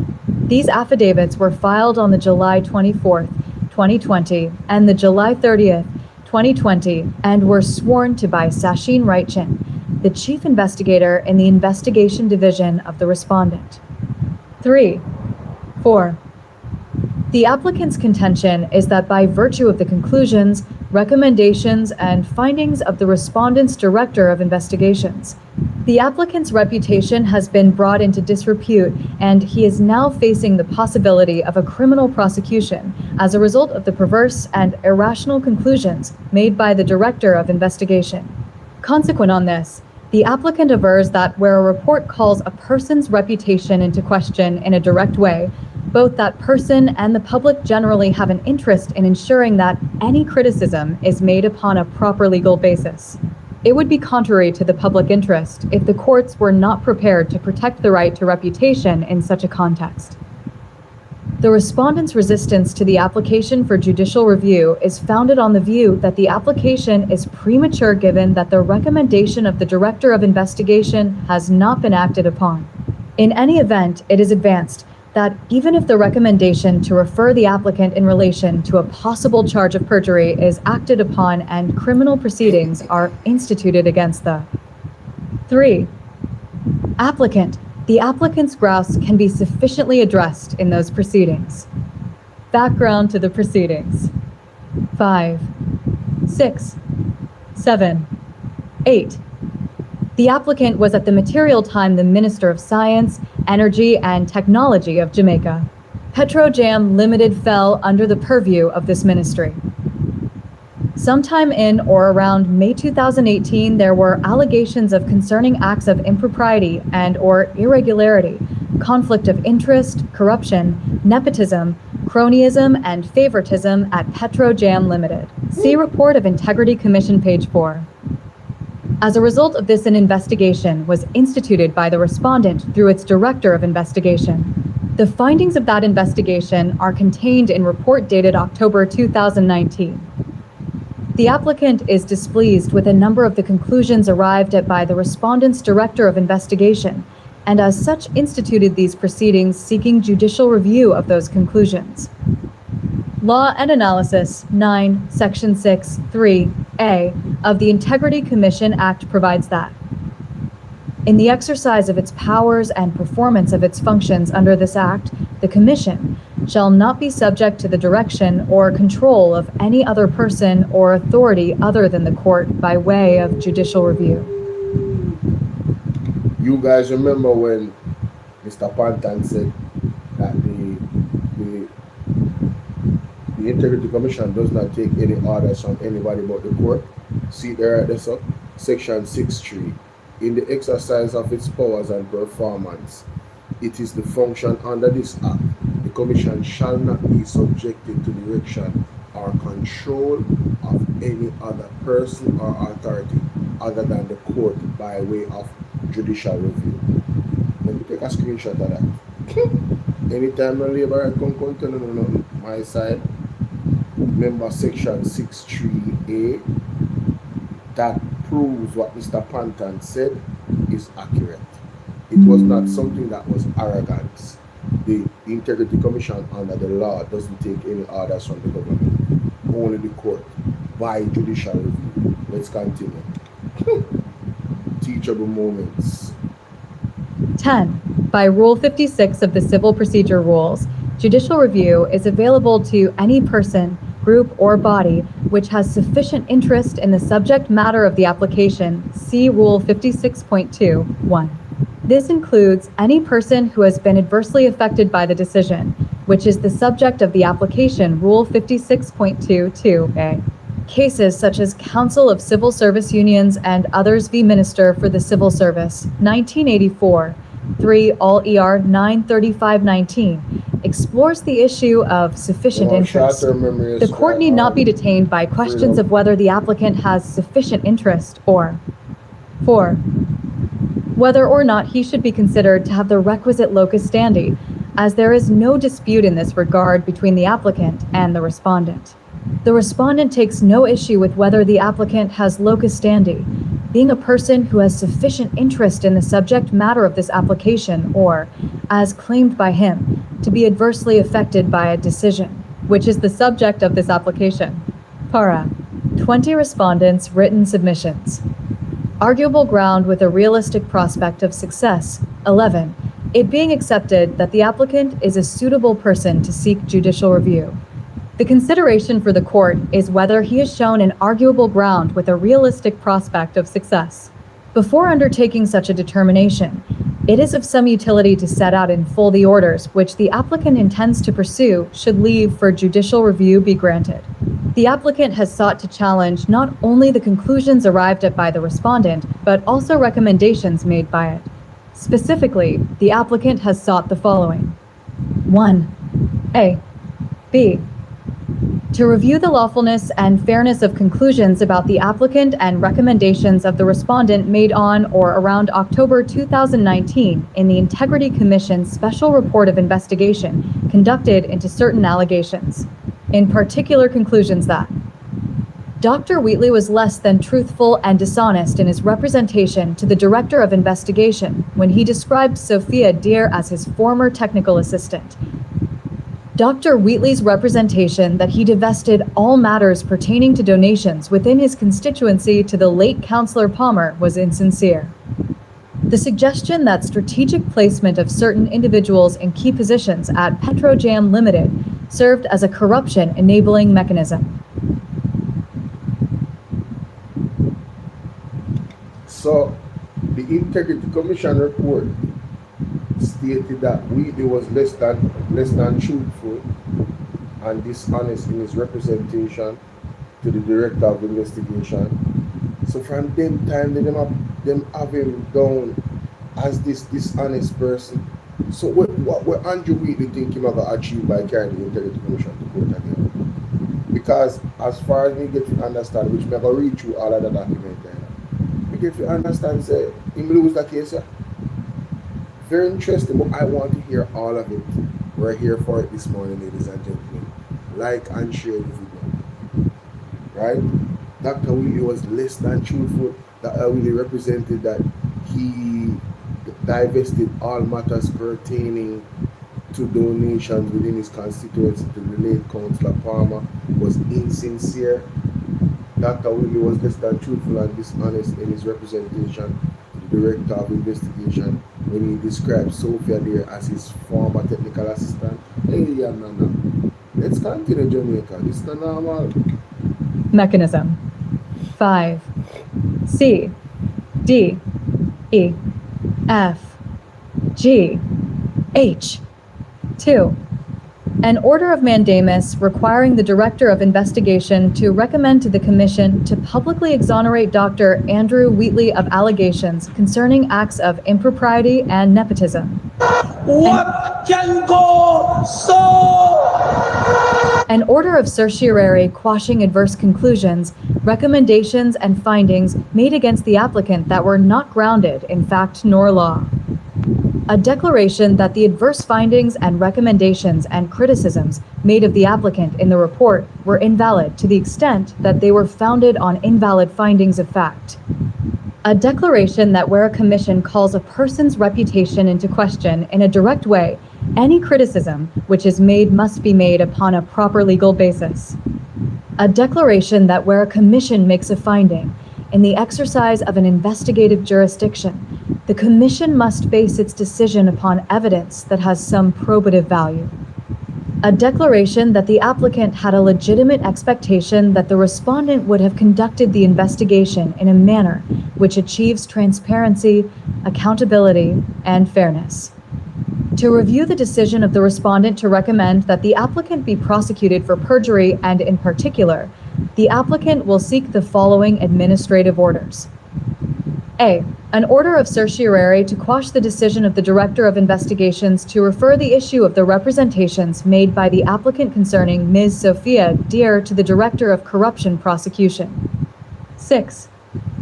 B. An order of mandamus compelling the Director of Investigation to recommend to the Commission to publicly exonerate the applicant of the offense of perjury that he was accused of. C. A declaration that the Director of Investigation has not established through the evidence presented that there are reasonable grounds for suspecting that the applicant made a false statement when he stated that Ms. Deere was his former technical assistant. D. A declaration that the statement made by the applicant to wit, that Ms. Deere was his former technical assistant, was truthful as evidenced by the employment contract of Sophia Deere dated March 15, 2020. E. A declaration that the decision of the respondent to refer the report to the Director of Corruption Prosecution was ultra vires and irrational. 12. As stated earlier, the court's first consideration must be whether the applicant has satisfied the threshold, which must be attained before leave is granted. The Privy Council, in its decision in Sharma v. Antoine and others, 2006, UKPC 57, explained the threshold thus. The ordinary rule is that the court will refuse leave to claim judicial review unless satisfied that there is an arguable ground for judicial review having a realistic prospect of success, and not subject to a discretionary bar such as delay or an alternative remedy. 13. It is the respondent's submission that the applicant has not disclosed any arguable ground with a reasonable prospect for success on an application for judicial review. They premise this on a central proposition that the recommendations in the report were not decisions and therefore not subject to judicial review. The applicants contend that an alleged error of law made by a commission of investigation in its report, which materially affects a matter of substance relating to a finding, is in general reviewable by court proceedings. The reason for exercising that power of review is stronger where that error damages. 7. The reputation of any person directly concerned in the investigation. Para 26. They also contend that the nature of the recommendations and findings were such that, in the circumstances, made them amenable to judicial review. The applicant is required in the context of this particular application to show that the findings and recommendations in the report are reviewable. If they are not reviewable, then clearly, he will not satisfy this court that he has an arguable ground with a reasonable prospect of success. 14. In relation to the contention of the respondent, the court in Dale Austin v. the Solicitor General of Jamaica and the Permanent Secretary of the Ministry of Justice, 2018, JMSC Civ. 1 is authority for contrary position. In this case, it was confirmed that some recommendations are susceptible to judicial review. Based on the dicta in that authority, it is evident that whether a recommendation is amenable to judicial review is dependent on the type of recommendation and its status in the decision-making process. Thus, in Dale Austin v. the Solicitor General and Aner, the court undertook a distinguishing exercise between the circumstances in that case and those which existed in the case of Deborah Patrick Gardner v. Mendez and another, 2016, JMSC Civ. 121. The court found that the recommendation in the latter case was subject to judicial review as it had great weight and significance because it will be followed unless there is some unusual development. Thus, in a sense, the recommendation in that context is tantamount to the decision. Clearly, therefore, although no final decision is made, if the circumstances surrounding a recommendation are such that it will inevitably be followed as it would be tantamount to a decision, then such a recommendation is equivalent to a decision and hence may be judicially reviewed. Sykes J.A., as he was then, agreed with Mr. Foster QC's submission that in the present case the recommendation from the Solicitor General did not affect any rights of Mr. Austin. It was some distance away from, and therefore not proximate enough to any final decision that may have been made. This stands in sharp contrast with Mrs. Patrick Gardner, who stood to be separated from her job based on the recommendation, which would be the final decision unless it was deflected. 8. 15 of importance as well is the case of Office of Utilities Regulation v. Contractor General. In this, so what I'm not sure right now are similar cases, right, and how them come by making a decision to grant a judicial review. That's what they're showing right here, so, which is very important to know, ladies and gentlemen. Yeah.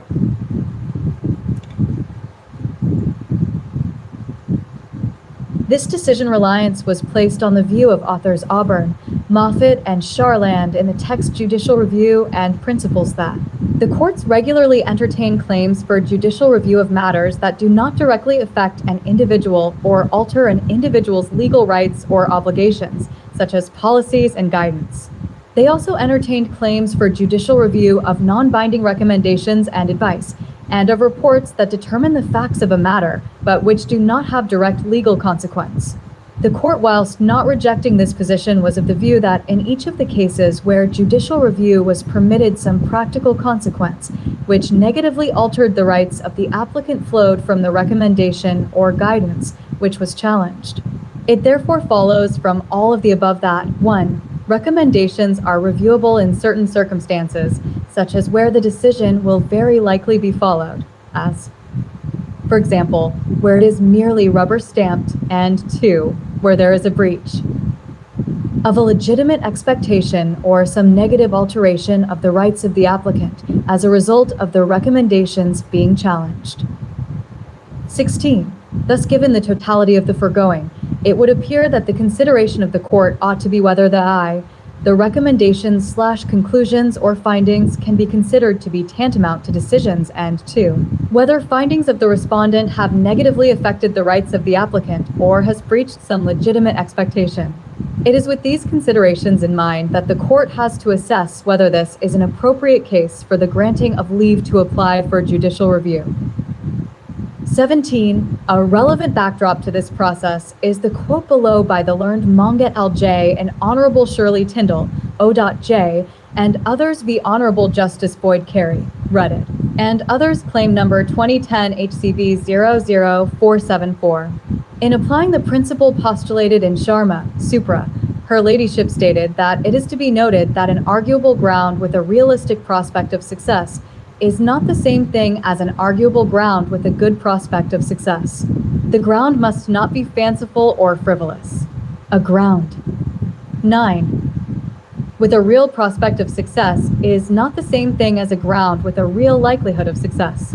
The court is not required to go into the matter in great depth, though it must ensure that there are grounds and evidence that exhibit this real prospect of success. 18. This is an appropriate juncture to state that this court's consideration will be centered around whether the orders of mandamus and certiorari, which are being sought, have a realistic prospect of success. The court will not undertake an assessment in respect of the declarations which the applicant intends to seek. This approach is consistent with that taken in Office of Utilities Regulation v. Contractor General, Supra, where it was considered whether an applicant needed to seek leave to apply for the administrative order of a declaration.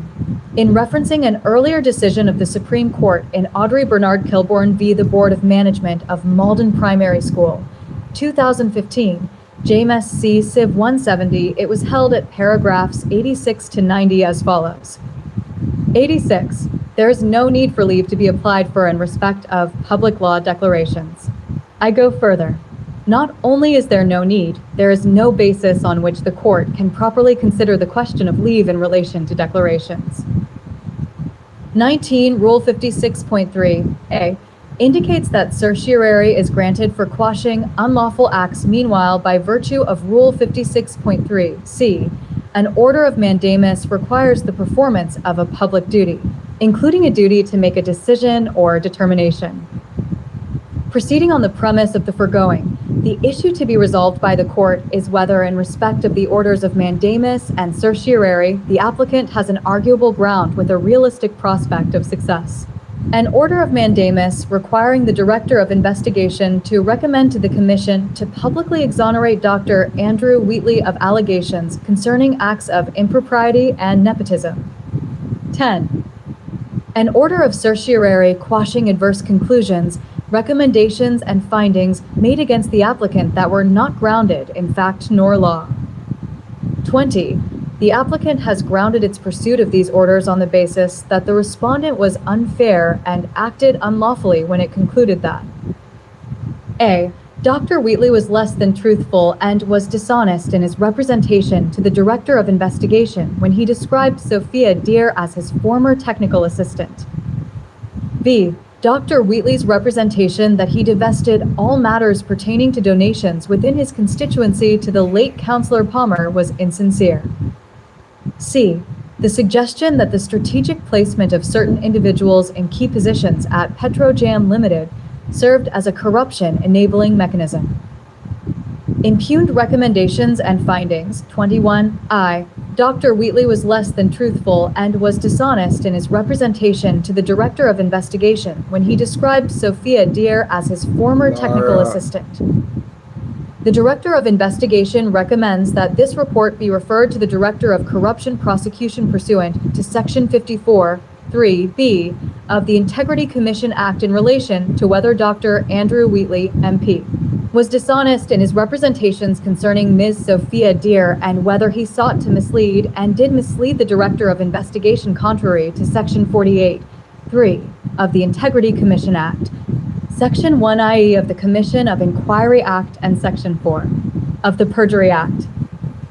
22. It is the contention of the applicant that the Director of Investigation had no reasonable grounds as required by Section 54(3) of the Act to refer the report to.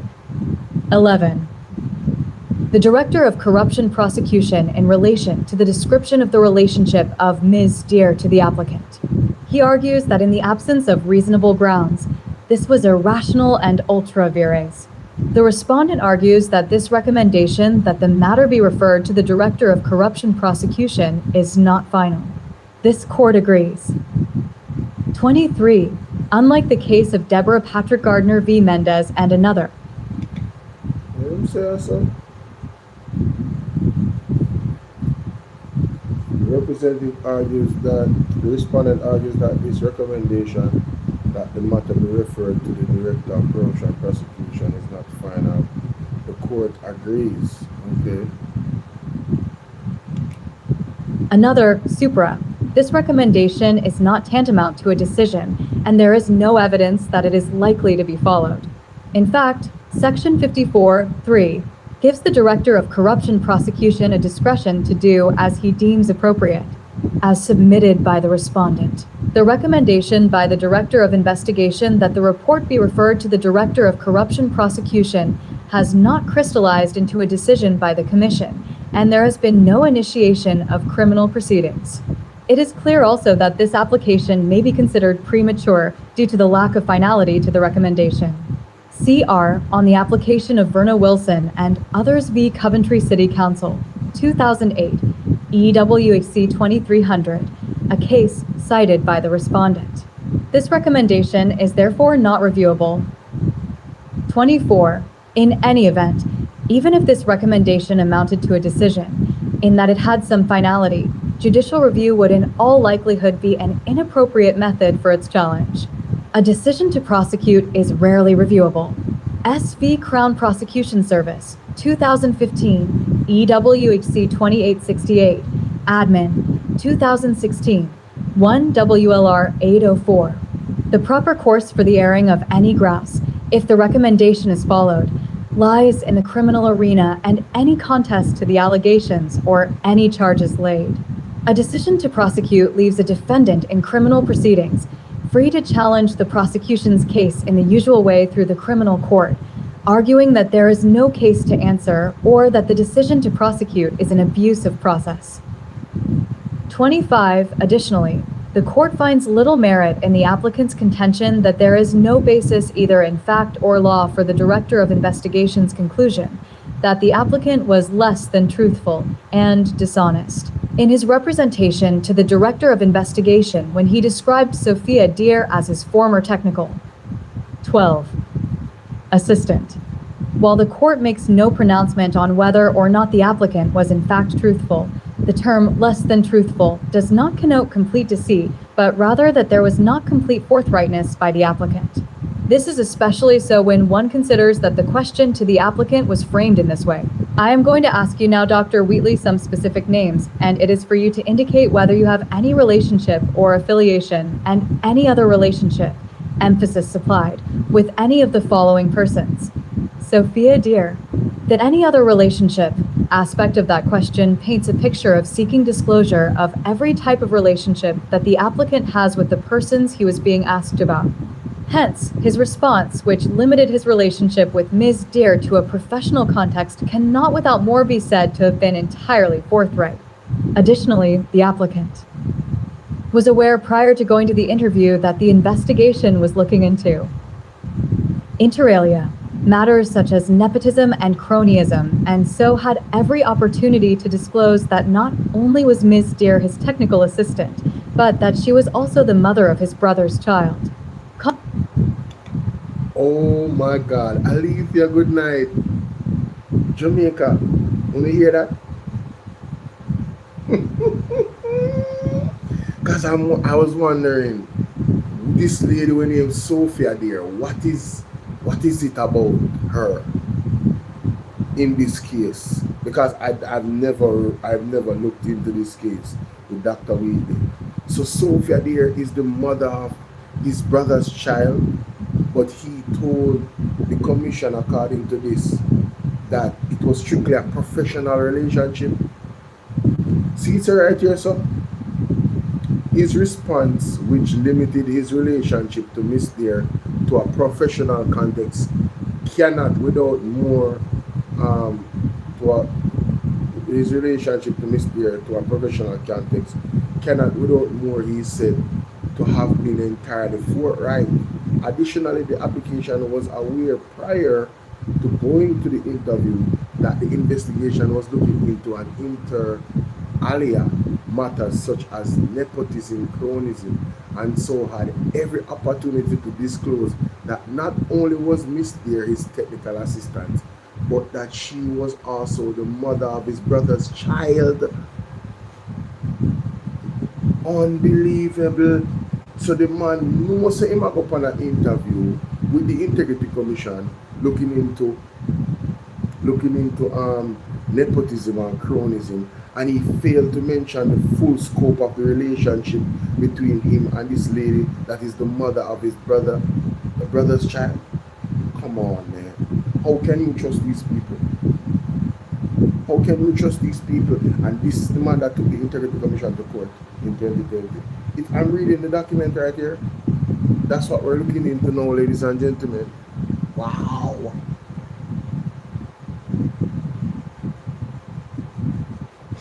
Nepotism and cronyism, what am I tell you?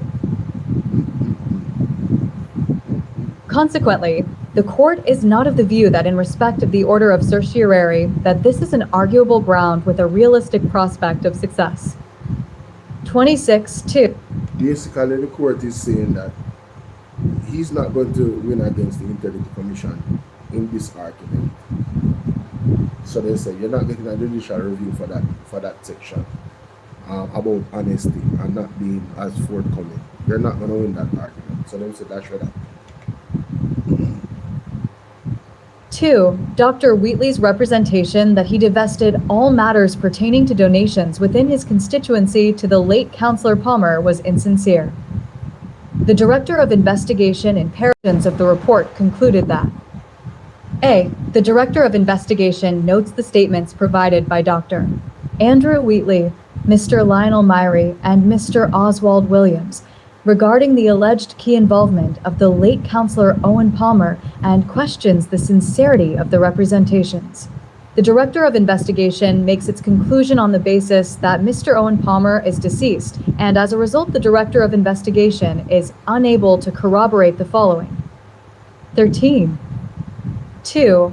The representation by Dr. Wheatley that he had divested all matters pertaining to donations within his constituency to the late Councillor Palmer.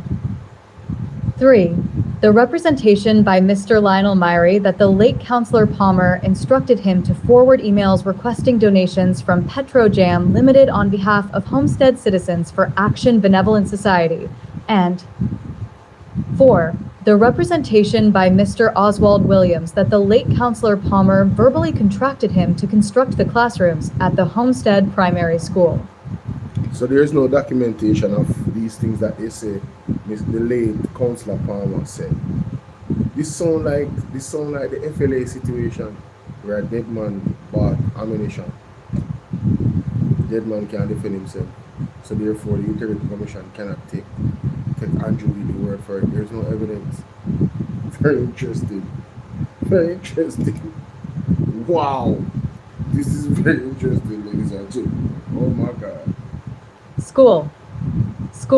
Wow. 27. The applicant admitted that the respondent, without providing a reason, rejected the evidence of witnesses that tended to support the assertion of the applicant that the respondent had divested all matters pertaining to donations within his constituency to the late Councillor Palmer. In rejecting this corroborating and unchallenged evidence, the Director of Investigations maliciously and irrationally concluded that the applicant was insincere, or in other words, not being truthful. However, a close reading of paragraph 9 indicates that the Director of Investigations did not say the representations were false or insincere. The Director said he questioned the sincerity of the statements. In other words, he is unsure as to whether they are true or not. It is true that the Director premised this on the absence of Mr. Palmer, he being dead. The context of this being that he was alleged to have been responsible for certain questionable activities, but being dead.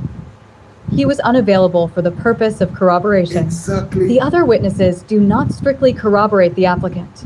It is always open to a decision maker to desire corroboration if he is unsure as to the credibility of a particular witness. It would have been desirable for the Director to state reasons as to why he questioned the sincerity of the statement made by the applicant that he had divested dealings pertaining to donations to Mr. Palmer. However, I do not believe that this has injured the applicant, as this conclusion does not negatively alter any of his rights. 14.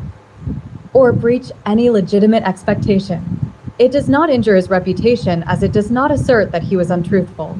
It is in fact the applicant's contention in his notice of application that an alleged error of law made by a commission of investigation in its report, which materially affects a matter of substance relating to a finding, is in general reviewable by court proceedings.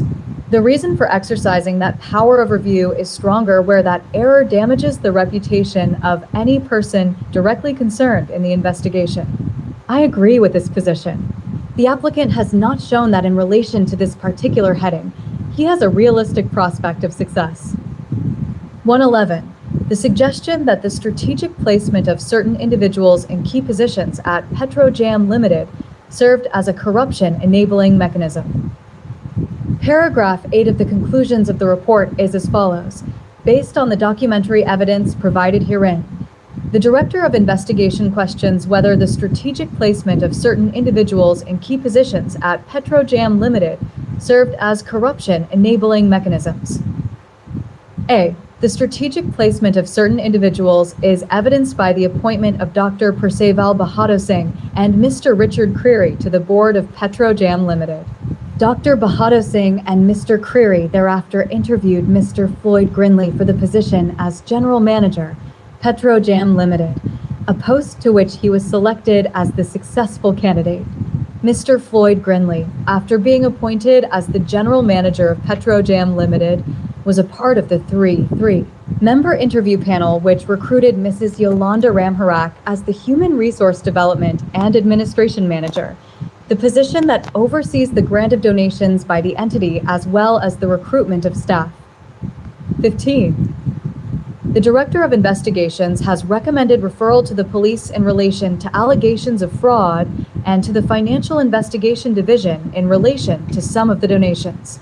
He has made findings as to the depletion of Petrojam's budget for that financial year and the exponential increase in donations. He has outlined in his report the relationship between certain individuals, the positions they hold, and possible conflict of interests that exists. It is in this context that he questioned whether the strategic placement of certain individuals in key positions at Petrojam Limited served as corruption-enabling mechanisms. This consisted of no decision or finding, nor does it without more affect or injure the applicant. This too has no realistic prospect of success. 28. The failure of the Director of Investigations to recommend exoneration of the applicant by Section 54(5) of the Act. 5. Where the Director of Investigation finds that the matter which gave rise to the investigation does not constitute an act of corruption or any wrongdoing, he shall recommend to the Commission that the person who is the subject matter of the investigation be published in such manner as the Commission deems fit, and the Commission may do so, unless the person concerned has requested the Commission in writing not to do so. 29. The applicant contends that such a recommendation should have been made and seeks judicial review of the decision not to have done so. It is clear that, bearing in mind the terms of reference and the conclusions and recommendations, the Director of Investigations was under no compunction to refer the matter for the applicant to be publicly exonerated. The section refers to where no corruption or wrongdoing. Furthermore, the mandate of the Director of Investigations includes investigating matters of wrongdoing. The Director would not have been in a position to recommend that the applicant be exonerated in circumstances where He has referred the applicant to the Director of Corruptions Prosecutions with a recommendation for the applicant to be charged with perjury in circumstances. 16. Where he believed that he was less than truthful, where he questions the applicant's sincerity in relation to statements made by him that he had divested dealings pertaining to donations to the now deceased Mr. Palmer. To recommend exoneration would fly in the face of logic. Exactly. The question of exoneration as to impropriety is clearly addressed by the foregoing statements. In relation to the issue of nepotism, none was found. However, this by itself is insufficient for an exoneration, as the Act speaks of any wrongdoing. There is no realistic prospect of this ground succeeding. So, Mr. Wheatley wanted, just like what Andrew Holness wanted, he wanted the court to tell the Integrity Commission to exonerate him, to pass his statutory declaration and say yes, his statutory declaration is declared. And the court cannot do that based off of the facts. So the two Andrew them lose by now and then. Well, Andrew Holness one still their court, but Andrew Wheatley in this case, the exoneration part them ask the court for. This is what the judge is saying. They can't, that now will succeed, brother. There is a area there of doubt where your whole argument is concerned. You understand? And they are well within their right to say, yo, something fishy about this.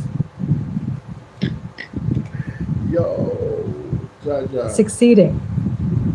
Delay. 30. Though an extension of time within which to apply for leave for judicial review was included in the orders sought by the applicant, it appears that it was included ex abundanti cautela. The court has noted that the date endorsed on the report is October 2019. It would therefore appear that the recommendations and findings which are being challenged by the applicant were made in October 2019. Thus, any application for judicial review by virtue of Rule 56.61 ought to have been made within 3 months from the date when the grounds first arose. 31. The court, however, takes notice of the fact that exhibited to the first affidavit of Sachin Raichin is letter dated June 30th, 2020 and addressed to the Speaker of the House of Representatives and the President of the Senate, by virtue of which the report was submitted to Parliament in pursuance of Section 54(4) of the Integrity Commission Act. The letter and attachment was submitted to the Clerk of the Houses. Consequent on this, it is apparent that though the grounds first arose in October 2019, until the report was submitted to the Clerk of Houses, it remained an internal document of the respondent. Accordingly, it cannot be envisioned that the applicant would have been aware of the report or its contents prior to it being submitted to the Clerk of House of Parliament, of which he is a member. Note ably, the application was filed on July 7th, 2020, some 7 days after the applicant could have reasonably ascertained the contents of the report. 17. Furthermore, there has been no contention by the respondent that the application is barred because of delay. 32. Consequently, the court finds that in accordance with Rule 56.62, there is good reason to extend the time within which the applicant is able to apply for leave to apply for judicial review. Disposition 33. Application for leave to seek judicial review denied. 34. No leave is required in respect of application for declarations. 35. No order as to costs. So Jamaica, he tried to get judicial review on these things, and as you can see the conclusion, application for leave to seek judicial review denied. No leave is required in respect for application for declaration. No order as to cost. So Mr. Dr. Andrew Wheatley, honestly, the Andrew them, ladies and gentlemen, something going on with the Andrew them. I don't know what's going on with the Andrew them, but something going on with them. Them taking the Integrity Commission to court and them losing miserably. Very interesting. Very interesting indeed. I never knew all of those things with the Petrojam thing, you know. I never knew. I'm glad I had an opportunity to go through it with you guys, all 18 pages. Somebody sent it to me and I said, what? So you have to say, me carry them go court 2020 and he lost. That was a big loss. Now he's doing practically literally the same thing now. Bringing them to court again. What do you think is going to happen? How many times has the Integrity Commission lost a case in court? How many times have we seen that?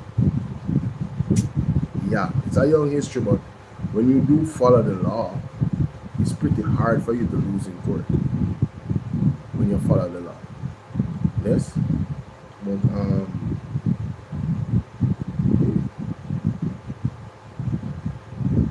I think I have those clips in my hold on.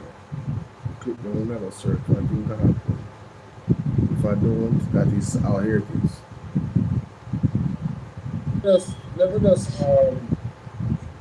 Yeah, I definitely need to record this. I don't want to not have this up there. Alright, so big up Mystic Sensation. The PMP would know more about investigations ongoing. I am not aware of investigations that are ongoing. It seems to me that the PMP would know more about investigations ongoing than I do. And that raises the issue. Do you have confidence in the Integrity Commission? The Integrity Commission is a necessary agency to tackle corruption in Jamaica. I believe there are changes that are necessary for it to become more effective. You haven't said yes or no.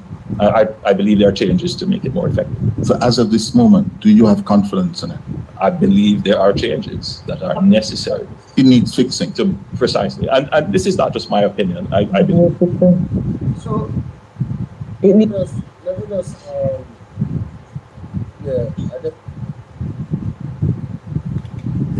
I'm gonna be putting all those clips together. I'm gonna be putting all those clips together and make one video. Of one end, Andrew Holness praising the Integrity Commission, and then on the other end, you know, they need all of this. They need all this.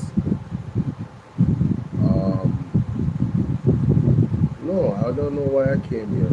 Why did I come here? I wanted to go to Twitter. There's a clip on Twitter that I wanted to play. The level of hypocrisy is real. I need to catch this clip. I need to catch it live. I need to catch this clip live right here on Twitter. See that as my comment. Somebody else have it. Everybody have that clip. Lord Jesus. Have analyzed it correctly. As I said before, the Prime Minister has come to Prime Minister and said that Mr. Bolo seems to essentially get away because he has managed to successfully forge alliances with his political superiors. Do you agree with that? Well, they have analyzed it correctly. As I said before, the Prime Minister is complicit in this. She has taken no action. Cleveland said that Mr. Bolo seems to essentially get away because he has managed to successfully forge alliances with his political. Cleveland said that Mr. Bolo seems to essentially get away because he has managed to successfully forge alliances with his political superiors. Do you agree with that? Well, they have analyzed it correctly. As I said before, the Prime Minister is complicit in this. She has taken no action that would suggest that the minister could not make such future mistakes. He's still a member of our cabinet. What's the opposition going to do about this matter? What? The opposition is very strident against this.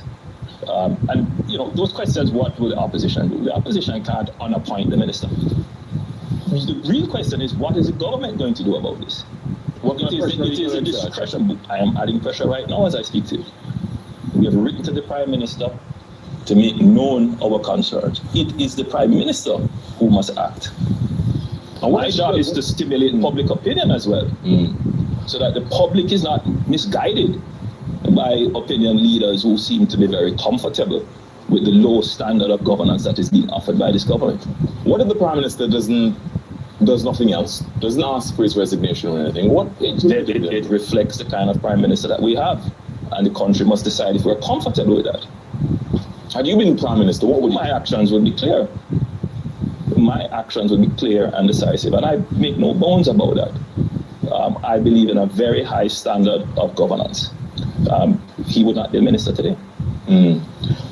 His apology to the Contractor General, saying that if he had said anything that could be construed as a lack of respect for the Contractor General's office, he withdraws those statements and apologizes. What do you make of that? You know, there are some lines that ministerially you don't cross.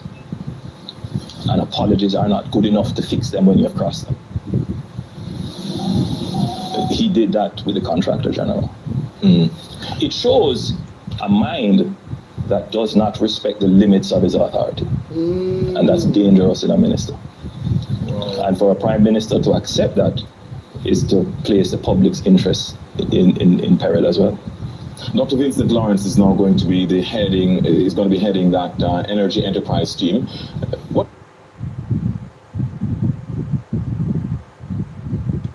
When I tell you say cock more kill cock in Jamaica, it's quite serious.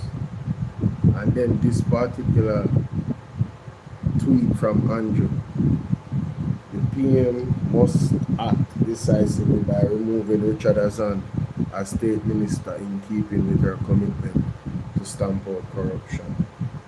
Can't make this up. You cannot make this up. And here's another one, another banger. The Minister of Government was we don't feel comfortable sitting in Parliament with a Minister of Government was openly accepted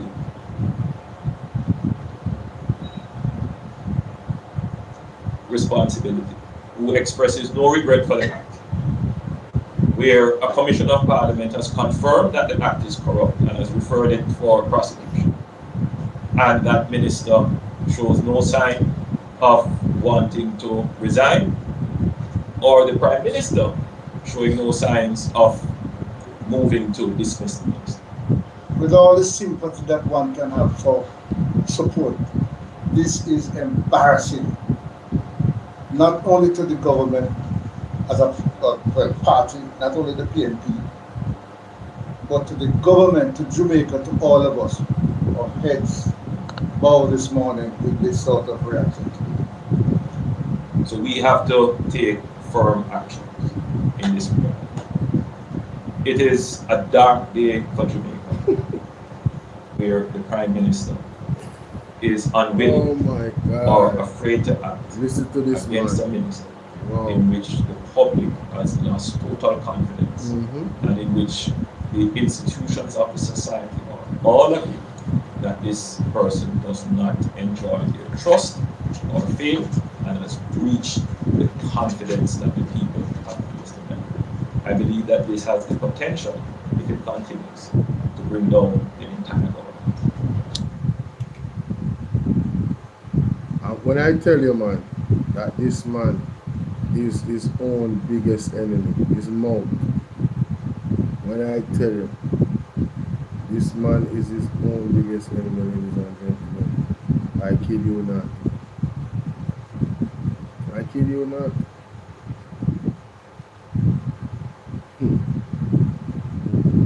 I kid you not.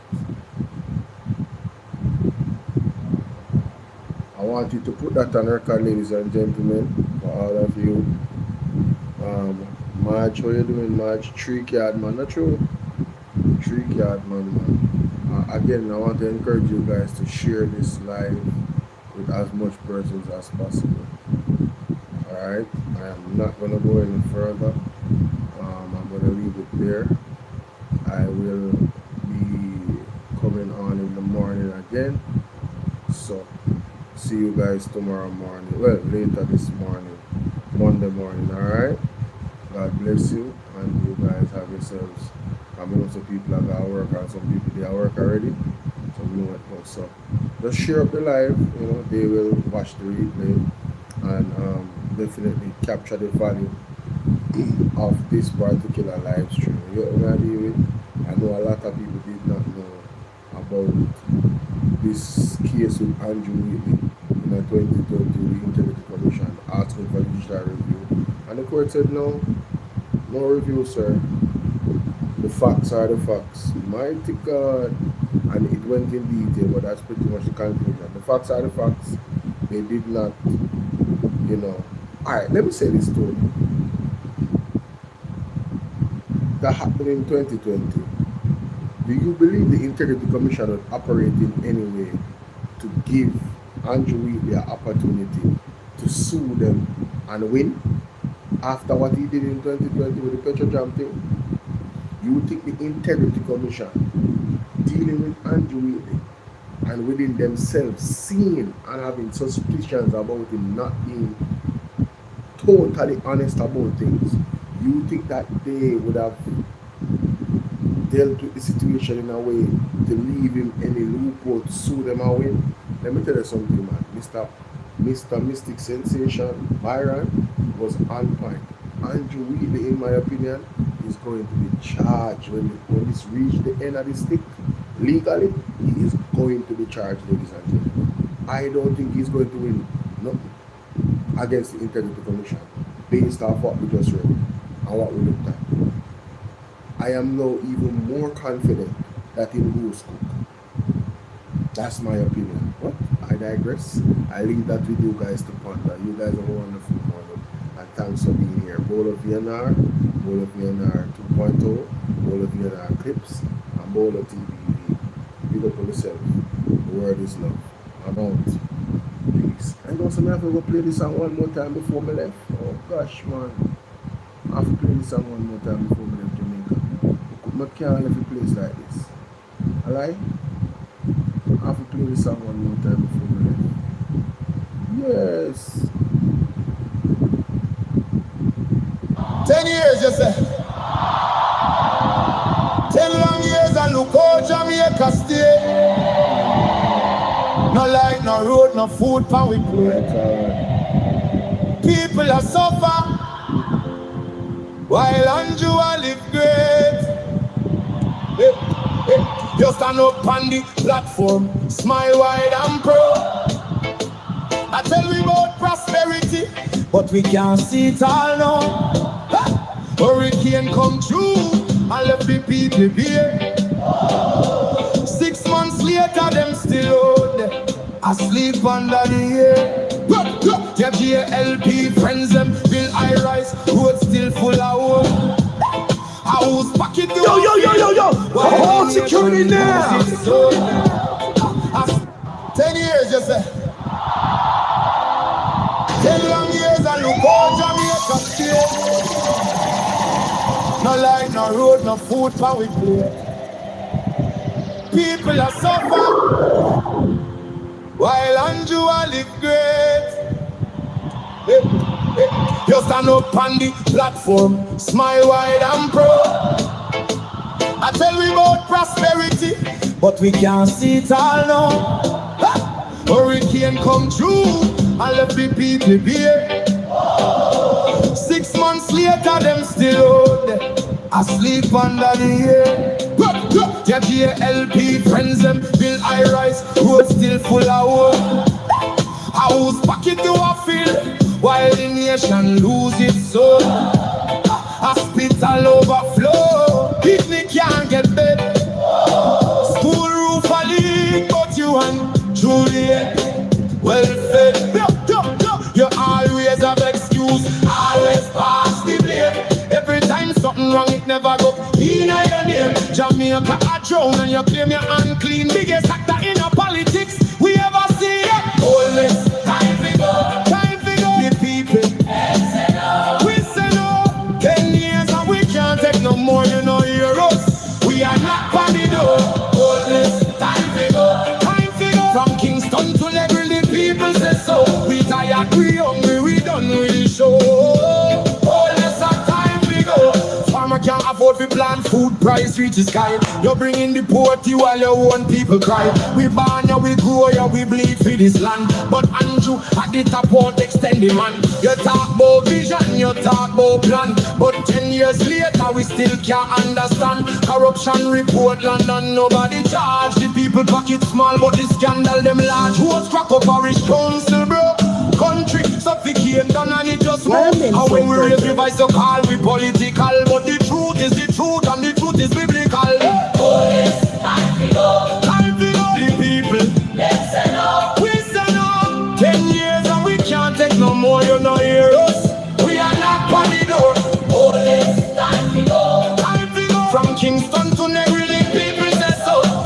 tired, we hungry, we done with the show. Holness our time to go. We no want no hype, we no want no speech. We want action, no, not the lies you preach. Hurricane victims still under tarpaulin.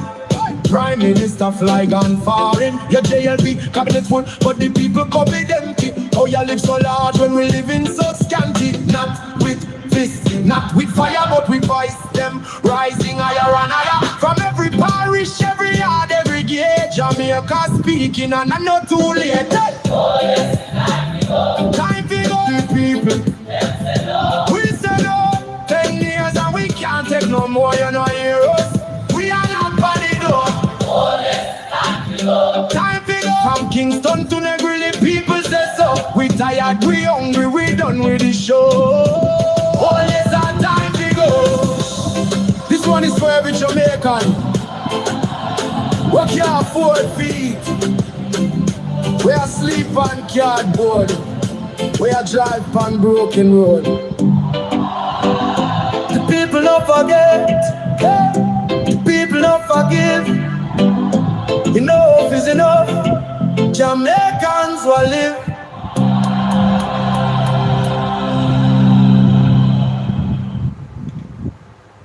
Ladies and gentlemen, it's a brother Bolo here, and we'll do a quick reaction because you know we have to get the word from the man of God, Pastor Jeffrey Shuttleworth.